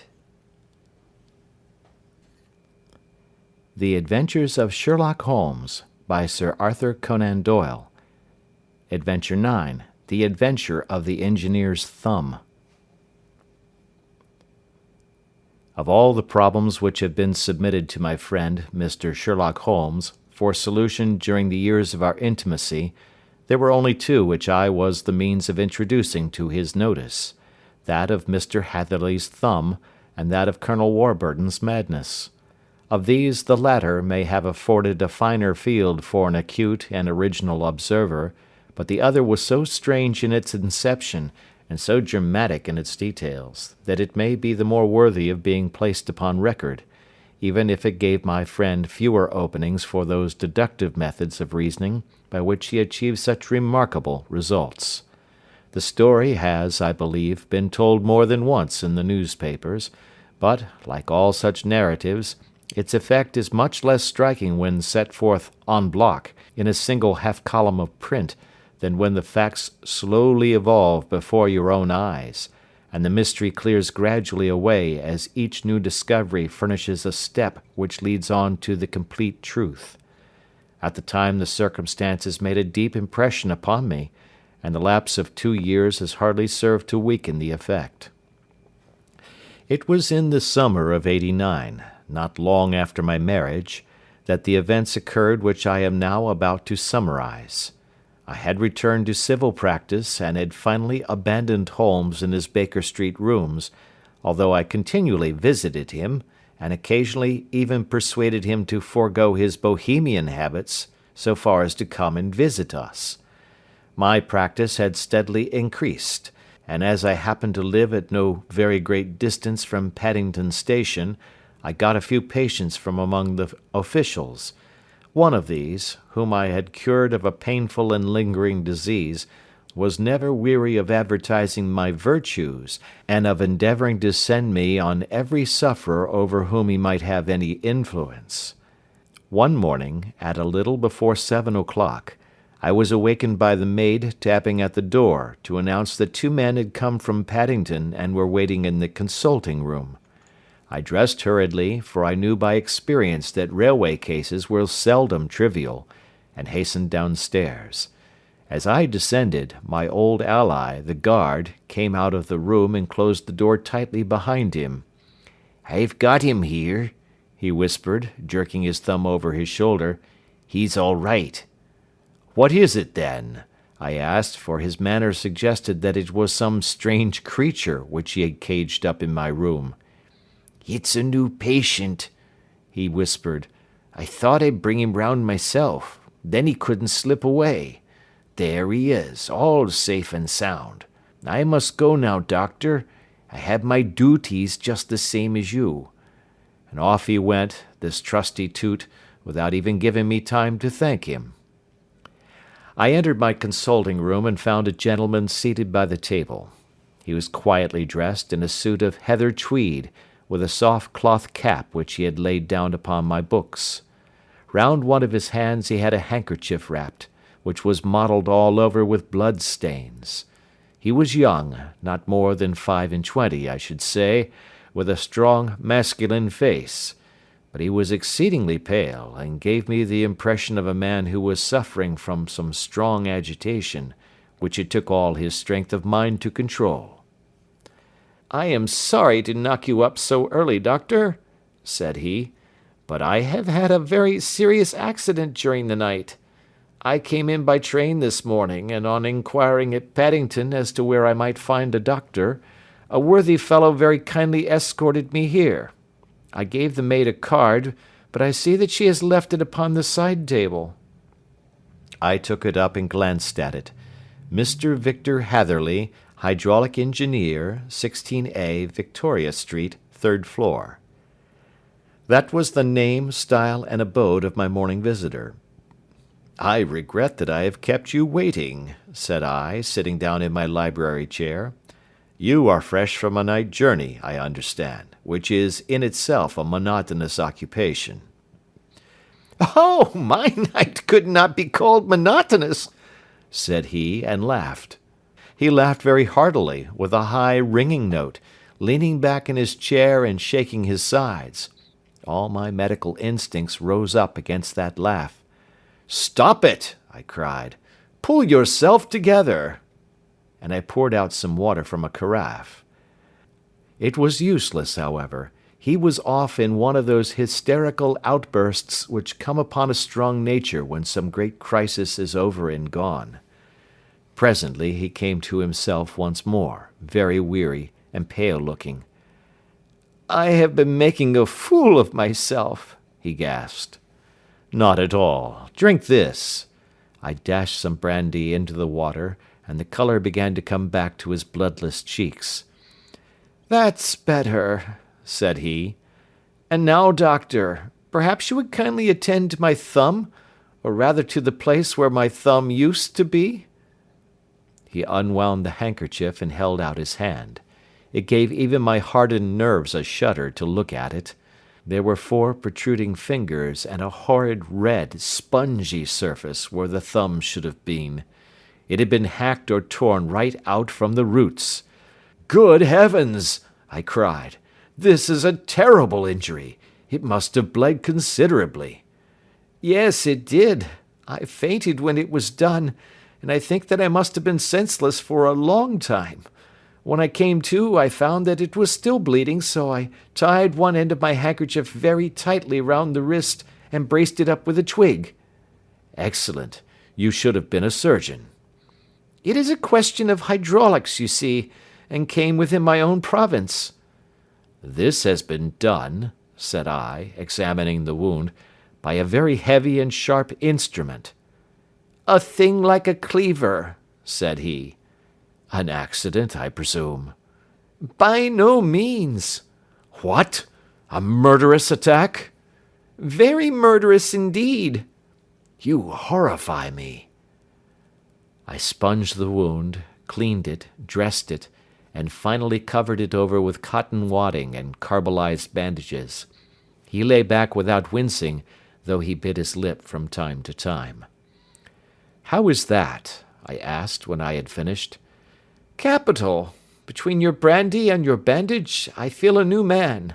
I was very weak, but I have had a good deal to go through." "Perhaps you had better not speak of the matter. It is evidently trying to your nerves." "Oh, no, not now. I shall have to tell my tale to the police. But, between ourselves, if it were not for the convincing evidence of this wound of mine, I should be surprised if they believed my statement, for it is a very extraordinary one, and I have not much in the way of proof with which to back it up.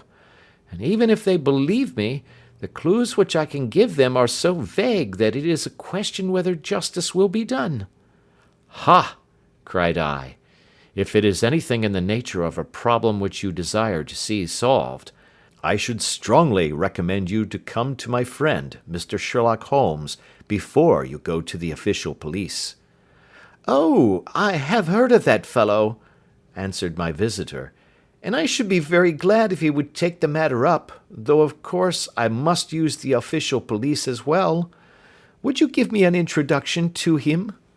"I'll do better. I'll take you round to him myself." "I should be immensely obliged to you." "We'll call a cab and go together. We shall just be in time to have a little breakfast with him. Do you feel equal to it?" "Yes, I shall not feel easy until I have told my story." "Then my servant will call a cab and I shall be with you in an instant." I rushed upstairs, explained the matter shortly to my wife, and in 5 minutes was inside a hansom driving with my new acquaintance to Baker Street. Sherlock Holmes was, as I expected, lounging about his sitting room in his dressing gown, reading the agony column of the Times and smoking his before-breakfast pipe, which was composed of all the plugs and dottles left from his smokes of the day before, all carefully dried and collected on the corner of the mantelpiece. He received us in his quietly genial fashion, ordered fresh rashers and eggs, and joined us in a hearty meal. When it was concluded he settled our new acquaintance upon the sofa, placed a pillow beneath his head, and laid a glass of brandy and water within his reach. "It is easy to see that your experience has been no common one, Mr. Hatherley," said he. "Pray lie down there and make yourself absolutely at home. Tell us what you can, but stop when you are tired and keep up your strength with a little stimulant." "Thank you," said my patient, "but I have felt another man since the doctor bandaged me, and I think that your breakfast has completed the cure. I shall take up as little of your valuable time as possible, so I shall start at once upon my peculiar experiences." Holmes sat in his big armchair with the weary, heavy-lidded expression which veiled his keen and eager nature, while I sat opposite to him, and we listened in silence to the strange story which our visitor detailed to us. "You must know," said he, "that I am an orphan and a bachelor, residing alone in lodgings in London. By profession I am a hydraulic engineer, and I have had considerable experience of my work during the 7 years that I was apprenticed to Venner and Matheson, the well-known firm of Greenwich. 2 years ago, having served my time, and having also come into a fair sum of money through my poor father's death, I determined to start in business for myself, and took professional chambers in Victoria Street. I suppose that everyone finds his first independent start in business a dreary experience. To me, it has been exceptionally so. During 2 years I have had 3 consultations and 1 small job, and that is absolutely all that my profession has brought me. My gross takings amount to £27 10s. Every day, from 9 in the morning until 4 in the afternoon, I waited in my little den, until at last my heart began to sink, and I came to believe that I should never have any practice at all. Yesterday, however, just as I was thinking of leaving the office, my clerk entered to say there was a gentleman waiting, who wished to see me upon business. He brought up a card, too, with the name of Colonel Lysander Stark engraved upon it. Close at his heels came the colonel himself, a man rather over the middle size, but of an exceeding thinness. I do not think that I have ever seen so thin a man. His whole face sharpened away into nose and chin, and the skin of his cheeks was drawn quite tense over his outstanding bones. Yet this emaciation seemed to be his natural habit, and due to no disease, for his eye was bright, his step brisk, and his bearing assured. He was plainly but neatly dressed, and his age, I should judge, would be nearer 40 than 30. "Mr. Hatherley," said he, with something of a German accent, "you have been recommended to me, Mr. Hatherley, as being a man who is not only proficient in his profession, but is also discreet and capable of preserving a secret." I bowed, feeling as flattered as any young man would at such an address. "May I ask who it was who gave me so good a character?" "Well, perhaps it is better that I should not tell you that just at this moment. I have it from the same source that you are both an orphan and a bachelor, and are residing alone in London." "That is quite correct," I answered, "but you will excuse me if I say that I cannot see how all this bears upon my professional qualifications. I understand that it was on a professional matter that you wished to speak to me?" "Undoubtedly so, but you will find that all I say is really to the point. I have a professional commission for you, but absolute secrecy is quite essential. Absolute secrecy, you understand, and of course we may expect that more from a man who is alone than from one who lives in the bosom of his family." "If I promise to keep a secret," said I, "you may absolutely depend upon my doing so." He looked very hard at me as I spoke, and it seemed to me that I had never seen so suspicious and questioning an eye. "Do you promise, then?" said he at last. "Yes, I promise." "Absolute and complete silence before, during, and after? No reference to the matter at all, either in word or writing?" "I have already given you my word." "Very good." He suddenly sprang up, and darting like lightning across the room, he flung open the door. The passage outside was empty. "That's all right," said he, coming back. "I know that clerks are sometimes curious as to their master's affairs. Now we can talk in safety." He drew up his chair very close to mine, and began to stare at me again with the same questioning and thoughtful look. A feeling of repulsion, and of something akin to fear, had begun to rise within me at the strange antics of this fleshless man. Even my dread of losing a client could not restrain me from showing my impatience. "I beg that you will state your business, sir," said I. "My time is of value." Heaven forgive me for that last sentence, but the words came to my lips. "How would 50 guineas for a night's work suit you?" he asked. "Most admirably." "I say a night's work, but an hour's would be nearer the mark. I simply want your opinion about a hydraulic stamping machine which has got out of gear. If you show us what is wrong, we shall soon set it right ourselves. What do you think of such a commission as that?" "The work appears to be light and the pay munificent." "Precisely so. We shall want you to come tonight by the last train." "Where to?" "To Eyford in Berkshire. It is a little place near the borders of Oxfordshire, and within 7 miles of Reading. There is a train from Paddington which would bring you there at about 11:15. "Very good." "I shall come down in a carriage to meet you." "There is a drive, then?" "Yes, our little place is quite out in the country. It is a good 7 miles from Eyford Station." "Then we can hardly get there before midnight. I suppose there would be no chance of a train back. I should be compelled to stop the night." "Yes, we could easily give you a shakedown." "That is very awkward. Could I not come at some more convenient hour?" "We have judged it best that you should come late. It is to recompense you for any inconvenience that we are paying to you, a young and unknown man, a fee which would buy an opinion from the very heads of your profession. Still, of course, if you would like to draw out of the business, there is plenty of time to do so." I thought of the 50 guineas, and of how useful they would be to me. "Not at all," said I. "I shall be very happy to accommodate myself to your wishes.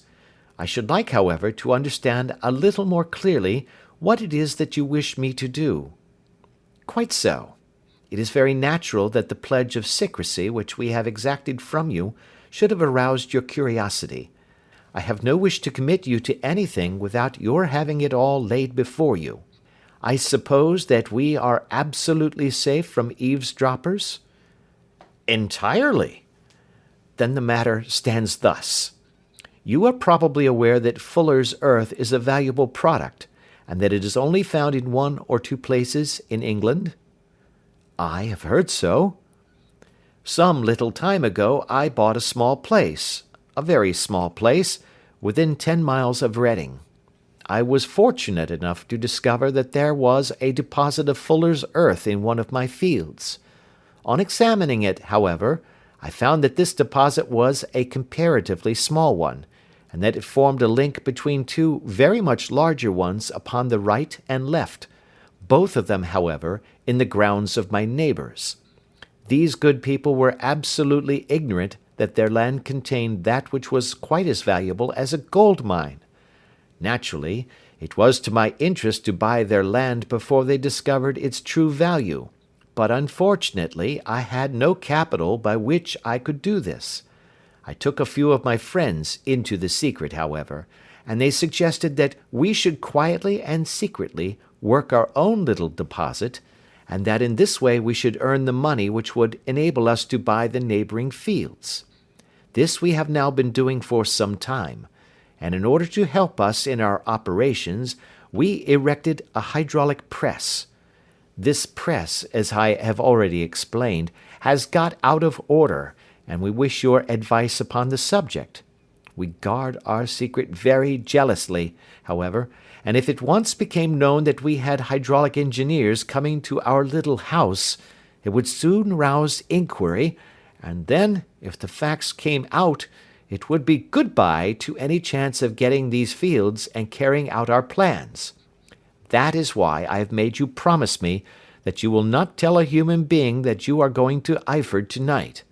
I hope that I make it all plain?" "I quite follow you," said I. "The only point which I could not quite understand was, what use you could make of a hydraulic press in excavating Fuller's earth, which, as I understand, is dug out like gravel from a pit." "Ah," said he carelessly, "we have our own process. We compress the earth into bricks, so as to remove them without revealing what they are. But that is a mere detail. I have taken you fully into my confidence now, Mr. Hatherley, and I have shown you how I trust you." He rose as he spoke.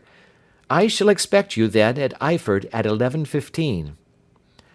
"I shall certainly be there." And not a word to a soul. He looked at me with a last long, questioning gaze, and then, pressing my hand in a cold, dank grasp, he hurried from the room. Well, when I came to think it all over in cool blood, I was very much astonished, as you may both think, at this sudden commission which has been entrusted to me. On the one hand, of course, I was glad, for the fee was at least tenfold what I should have asked had I set a price upon my own services, and it was possible that this order might lead to other ones. On the other hand, the face and manner of my patron had made an unpleasant impression upon me, and I could not think that his explanation of the fuller's earth was sufficient to explain the necessity of my coming at midnight, and his extreme anxiety lest I should tell any one of my errand. However, I threw all fears to the winds, ate a hearty supper, drove to Paddington, and started off, having obeyed to the letter the injunction as to holding my tongue. At Reading, I had to change not only my carriage but my station. However, I was in time for the last train to Eyford, and I reached the little dim-lit station after 11 o'clock. I was the only passenger who got out there, and there was no one upon the platform save a single sleepy porter with a lantern. As I passed out through the wicket gate, however, I found my acquaintance of the morning waiting in the shadow upon the other side. Without a word he grasped my arm and hurried me into a carriage, the door of which was standing open. He drew up the windows on either side, tapped on the woodwork, and away we went as fast as the horse could go. "One horse?" interjected Holmes. "Yes, only one." "Did you observe the colour?" "Yes, I saw it by the side lights when I was stepping into the carriage. It was a chestnut." "Tired looking or fresh?" "Oh, fresh and glossy." "Thank you. I am sorry to have interrupted you. Pray continue your most interesting statement." "Away we went then, and we drove for at least an hour. Colonel Lysander Stark had said that it was only 7 miles, but I should think, from the rate that we seemed to go, and from the time that we took, that it must have been nearer 12.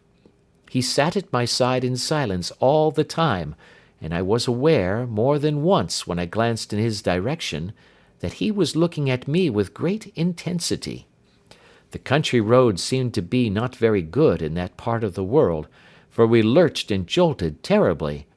I tried to look out of the windows to see something of where we were, but they were made of frosted glass, and I could make out nothing save the occasional bright blur of a passing light. Now and then I hazarded some remark to break the monotony of the journey, but the colonel answered only in monosyllables, and the conversation soon flagged. At last, however, the bumping of the road was exchanged for the crisp smoothness of a gravelled drive, and the carriage came to a stand. Colonel Lysander Stark sprang out, and, as I followed after him, pulled me swiftly into a porch which gaped in front of us. We stepped, as it were, right out of the carriage and into the hall, so that I failed to catch the most fleeting glance of the front of the house. The instant that I had crossed the threshold, the door slammed heavily behind us, and I heard faintly the rattle of the wheels as the carriage drove away. It was pitch dark inside the house, and the colonel fumbled about looking for matches and muttering under his breath. Suddenly a door opened at the other end of the passage, and a long, golden bar of light shot out in our direction. It grew broader, and a woman appeared with a lamp in her hand, which she held above her head, pushing her face forward and peering at us. I could see that she was pretty, and from the gloss with which the light shone upon her dark dress, I knew that it was a rich material.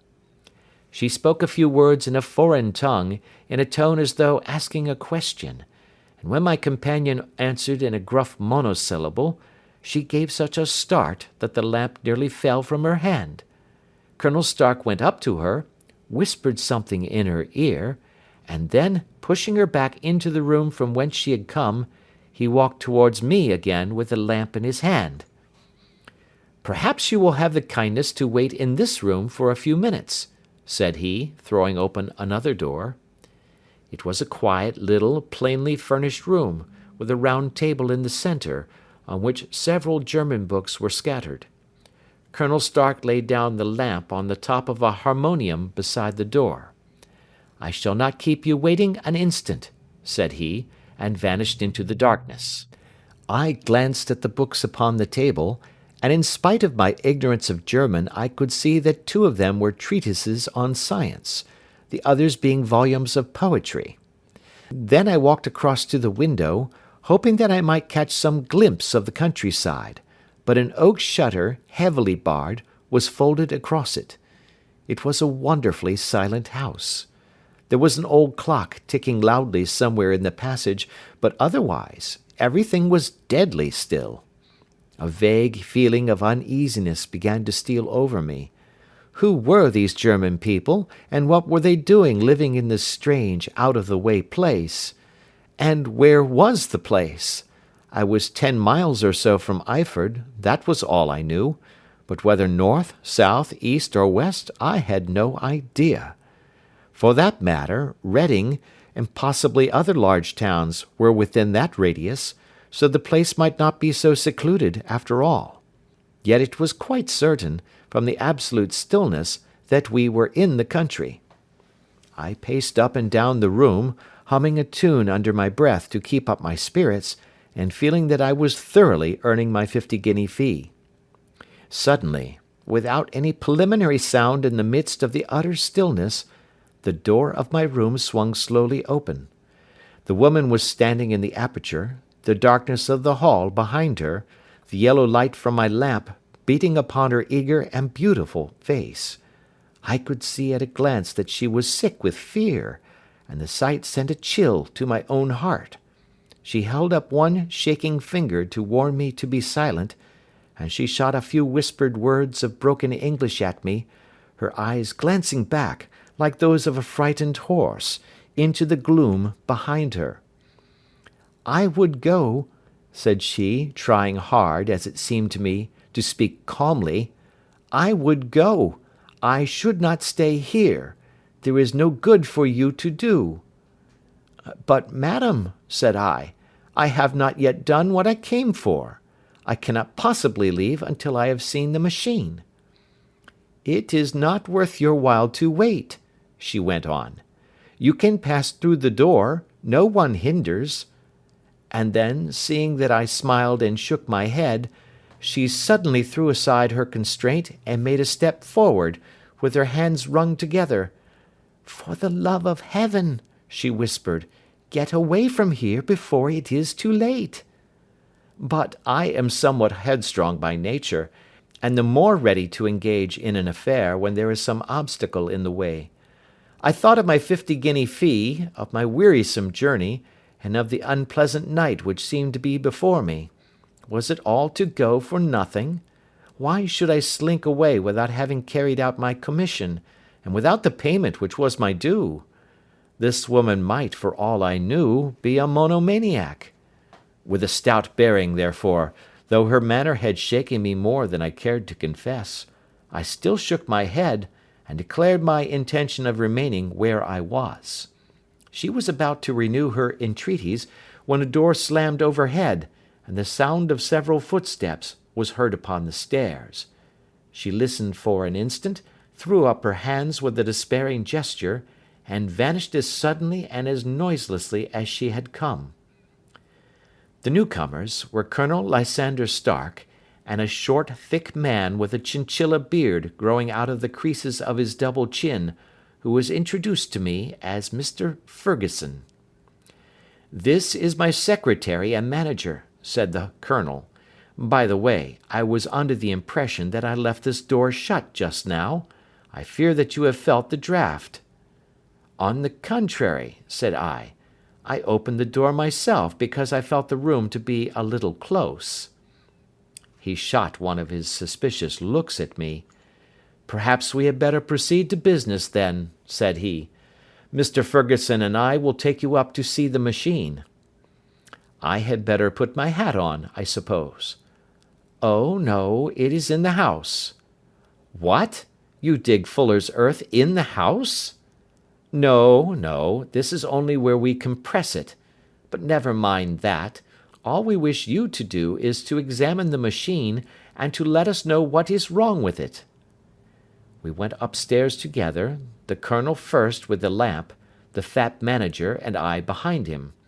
It was a labyrinth of an old house, with corridors, passages, narrow winding staircases, and little low doors, the thresholds of which were hollowed out by the generations who had crossed them.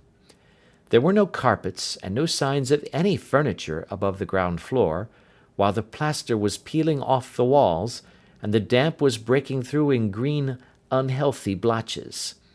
I tried to put on as unconcerned an air as possible, but I had not forgotten the warnings of the lady, even though I disregarded them, and I kept a keen eye upon my two companions.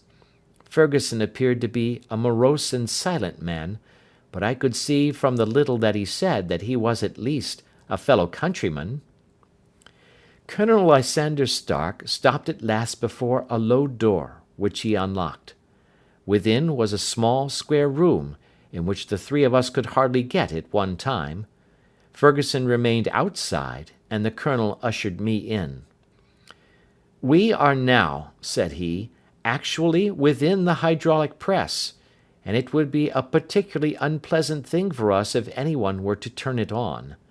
The ceiling of this small chamber is really the end of the descending piston, and it comes down with the force of many tons upon this metal floor. There are small lateral columns of water outside which receive the force, and which transmit and multiply it in the manner which is familiar to you.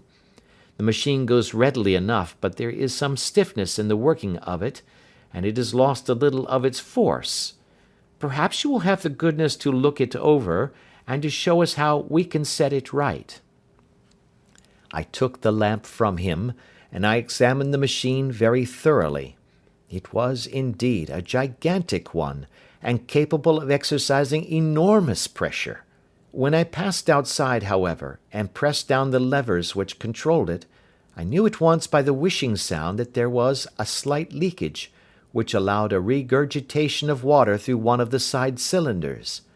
An examination showed that one of the india rubber bands which was round the head of a driving rod had shrunk so as to not quite fill the socket along which it worked. This was clearly the cause of the loss of power, and I pointed it out to my companions, who followed my remarks very carefully and asked several practical questions as to how they should proceed to set it right. When I had made it clear to them, I returned to the main chamber of the machine, and took a good look at it to satisfy my own curiosity. It was obvious at a glance that the story of the fuller's earth was the merest fabrication, for it would be absurd to suppose that so powerful an engine could be designed for so inadequate a purpose.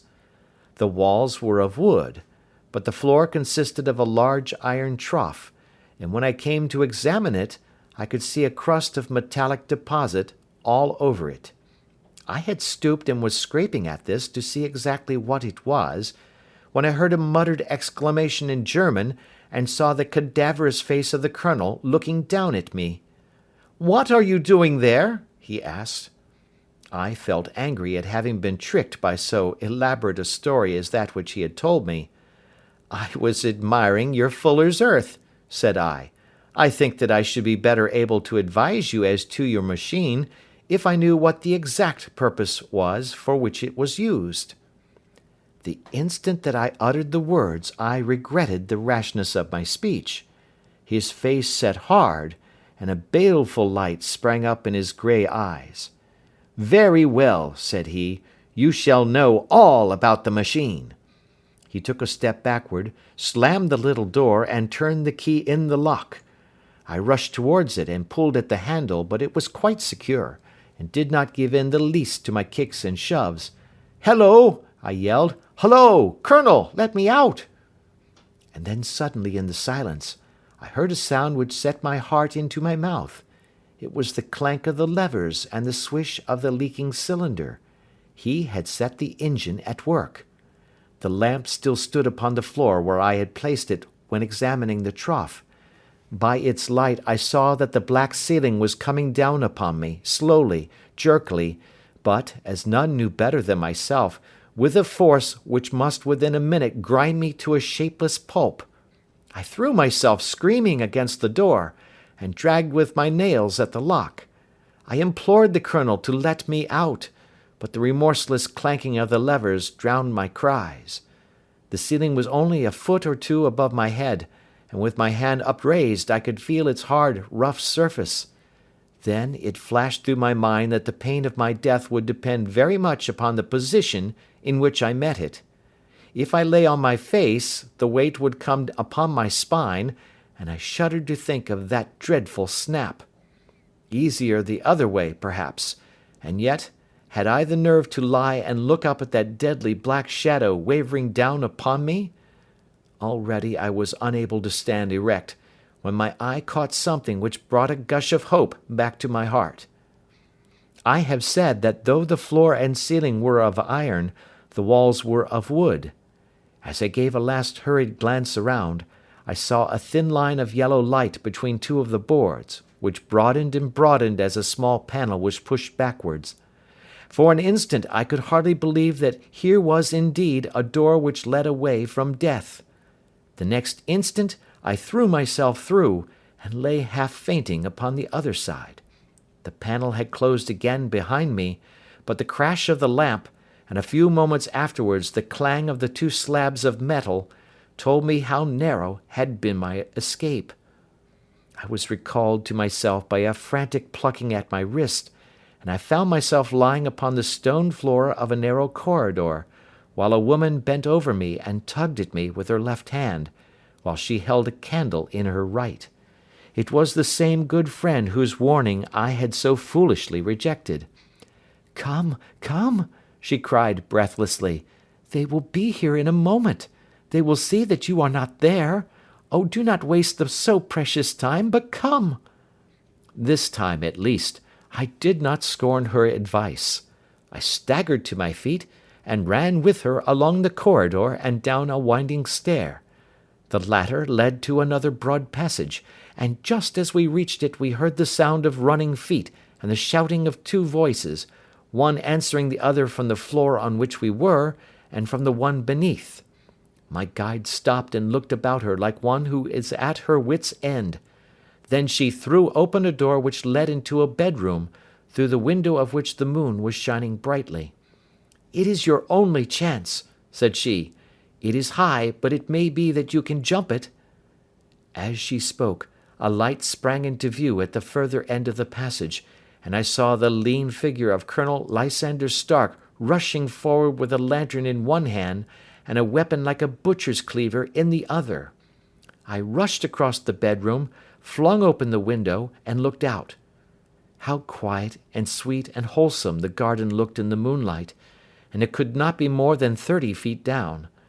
I clambered out upon the sill, but I hesitated to jump until I should have heard what passed between my saviour and the ruffian who pursued me. If she were ill used, then at any risks I was determined to go back to her assistance. The thought had hardly flashed through my mind before he was at the door, pushing his way past her, and she threw her arms round him and tried to hold him back. "Fritz, Fritz," she cried in English, "remember your promise after the last time. You said it should not be again. He will be silent. Oh, he will be silent."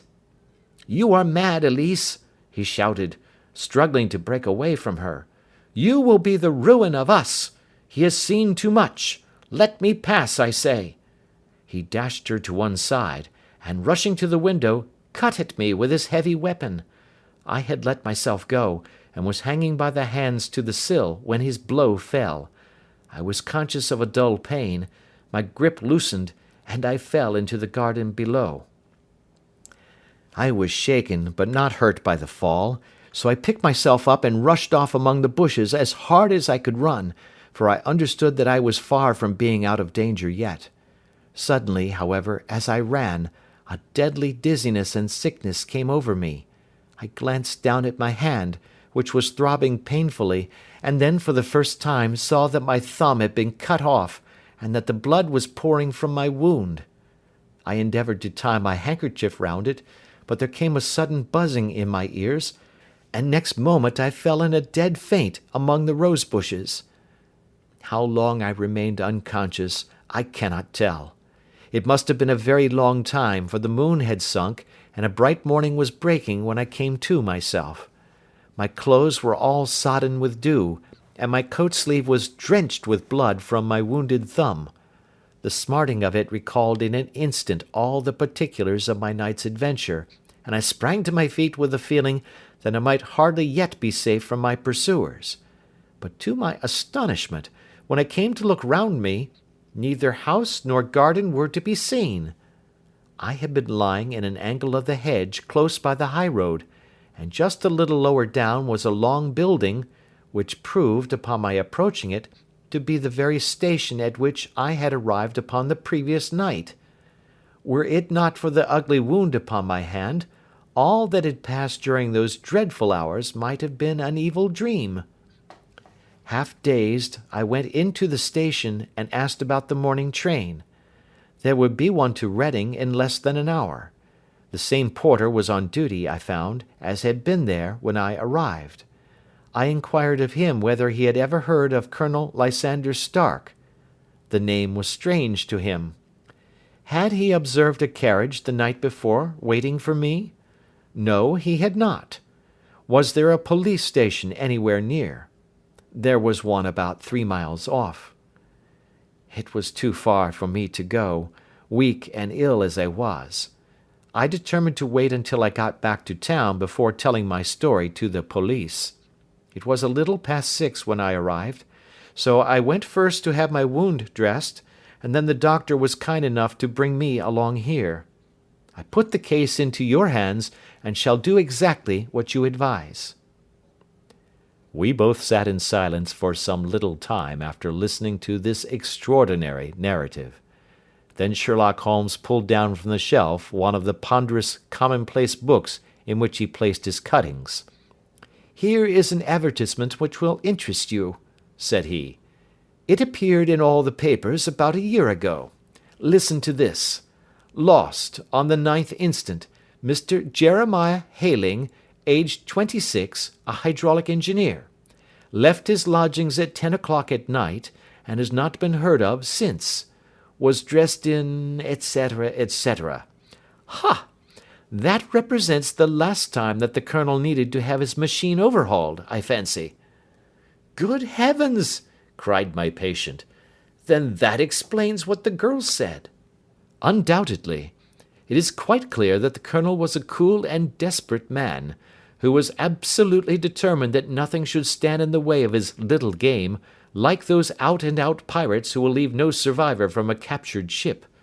Well, every moment now is precious, so if you feel equal to it, we shall go down to Scotland Yard at once as a preliminary to starting for Eyford." Some 3 hours or so afterwards we were all in the train together, bound from Reading to the little Berkshire village. There were Sherlock Holmes, the hydraulic engineer, Inspector Bradstreet of Scotland Yard, a plain-clothes man, and myself. Bradstreet had spread an ordnance map of the county out upon the seat, and was busy with his compasses drawing a circle with Eyford for its centre. "There you are," said he. "That circle is drawn at a radius of 10 miles from the village. The place we want must be somewhere near that line. You said 10 miles, I think, sir?" "It was an hour's good drive." "And you think that they brought you back all that way when you were unconscious?" "They must have done so. I have a confused memory, too, of having been lifted and conveyed somewhere." "What I cannot understand," said I, "is why they should have spared you when they found you lying fainting in the garden. Perhaps the villain was softened by the woman's entreaties." "I hardly think that likely. I never saw a more inexorable face in my life." "Oh, we shall soon clear up all that," said Bradstreet. "Well, I have drawn my circle. and I only wish I knew at what point upon it the folk that we are in search of are to be found." "I think I could lay my finger on it," said Holmes quietly. "Really now," cried the inspector, "you have formed your opinion. Come now, we shall see who agrees with you. I say it is south, for the country is more deserted there." "And I say east," said my patient. "I am for west," remarked the plain-clothes man. "There are several quiet little villages up there." "And I am for north," said I, "because there are no hills there, and our friend says he did not notice the carriage go up any." "Come," cried the inspector, laughing. "It's a very pretty diversity of opinion. We have boxed the compass among us. Who do you give your casting vote to?" "You are all wrong." "But we can't all be." "Oh, yes, you can. This is my point." He placed his finger in the center of the circle. "This is where we shall find them." "But the 12-mile drive?" gasped Hatherley. "6 out and 6 back. Nothing simpler. You say yourself that the horse was fresh and glossy when you got in. How could it be that it had gone 12 miles over heavy roads?" "Indeed, it is a likely ruse enough," observed Bradstreet thoughtfully. "Of course, there can be no doubt as to the nature of this gang." "None at all," said Holmes. "They are coiners on a large scale, and have used the machine to form the amalgam which has taken the place of silver." "We have known for some time that a clever gang was at work," said the inspector. "They have been turning out half-crowns by the thousand. We even traced them as far as Reading, but could get no farther, for they had covered their traces in a way that showed that they were very old hands. But now, thanks to this lucky chance, I think that we have got them right enough." But the inspector was mistaken, for those criminals were not destined to fall into the hands of justice. As we rolled into Eyford Station, we saw a gigantic column of smoke which streamed up from behind a small clump of trees in the neighbourhood, and hung like an immense ostrich feather over the landscape. "A house on fire?" asked Bradstreet, as the train steamed off again on its way. "Yes, sir," said the station master. "When did it break out?" "I hear that it was during the night, sir, but it has got worse, and the whole place is in a blaze." "Whose house is it?" "Dr. Betcher's." "Tell me," broke in the engineer, "is Dr. Betcher a German, very thin, with a long sharp nose?" The station master laughed heartily. "No, sir. Dr. Betcher is an Englishman, and there isn't a man in the parish who has a better lined waistcoat. But he has a gentleman staying with him, a patient, as I understand, who is a foreigner, and he looks as if a little good Berkshire beef would do him no harm." The station master had not finished his speech before we were all hastening in the direction of the fire. The road topped a low hill, and there was a great widespread whitewashed building in front of us, spouting fire at every chink and window, while in the garden in front 3 fire engines were vainly striving to keep the flames under. "That's it!" cried Hatherley in intense excitement. "There is the gravel drive, and there are the rose bushes where I lay. That second window is the one that I jumped from." "Well, at least," said Holmes, "you have had your revenge upon them. There can be no question that it was your oil lamp which, when it was crushed in the press, set fire to the wooden walls, though no doubt they were too excited in the chase after you to observe it at the time. Now keep your eyes open in this crowd for your friends of last night, though I very much fear that they are a good 100 miles off by now." And Holmes's fears came to be realized, for from that day to this no word has ever been heard either of the beautiful woman, the sinister German, or the morose Englishman. Early that morning a peasant had met a cart containing several people and some very bulky boxes driving rapidly in the direction of Reading, but there all traces of the fugitives disappeared, and even Holmes's ingenuity failed ever to discover the least clue as to their whereabouts. The firemen had been much perturbed at the strange arrangements which they had found within, and still more so by discovering a newly severed human thumb upon a window sill of the second floor. About sunset, however, their efforts were at last successful, and they subdued the flames, but not before the roof had fallen in, and the whole place been reduced to such absolute ruin that, save some twisted cylinders and iron piping, not a trace remained of the machinery which had cost our unfortunate acquaintance so dearly. Large masses of nickel and of tin were discovered stored in an outhouse, but no coins were to be found, which may have explained the presence of those bulky boxes which have been already referred to. How our hydraulic engineer had been conveyed from the garden to the spot where he recovered his senses might have remained forever a mystery were it not for the soft mould, which told us a very plain tale. He had evidently been carried down by two persons, one of whom had remarkably small feet, and the other unusually large ones. On the whole, it was most probable that the silent Englishman, being less bold or less murderous than his companion, had assisted the woman to bear the unconscious man out of the way of danger. "Well," said our engineer ruefully, as we took our seats to return once more to London, "it has been a pretty business for me. I have lost my thumb, and I have lost a 50-guinea fee, and what have I gained?" "Experience," said Holmes, laughing. "Indirectly it may be of value, you know. You have only to put it into words to gain the reputation of being excellent company for the remainder of your existence." End of Adventure 9.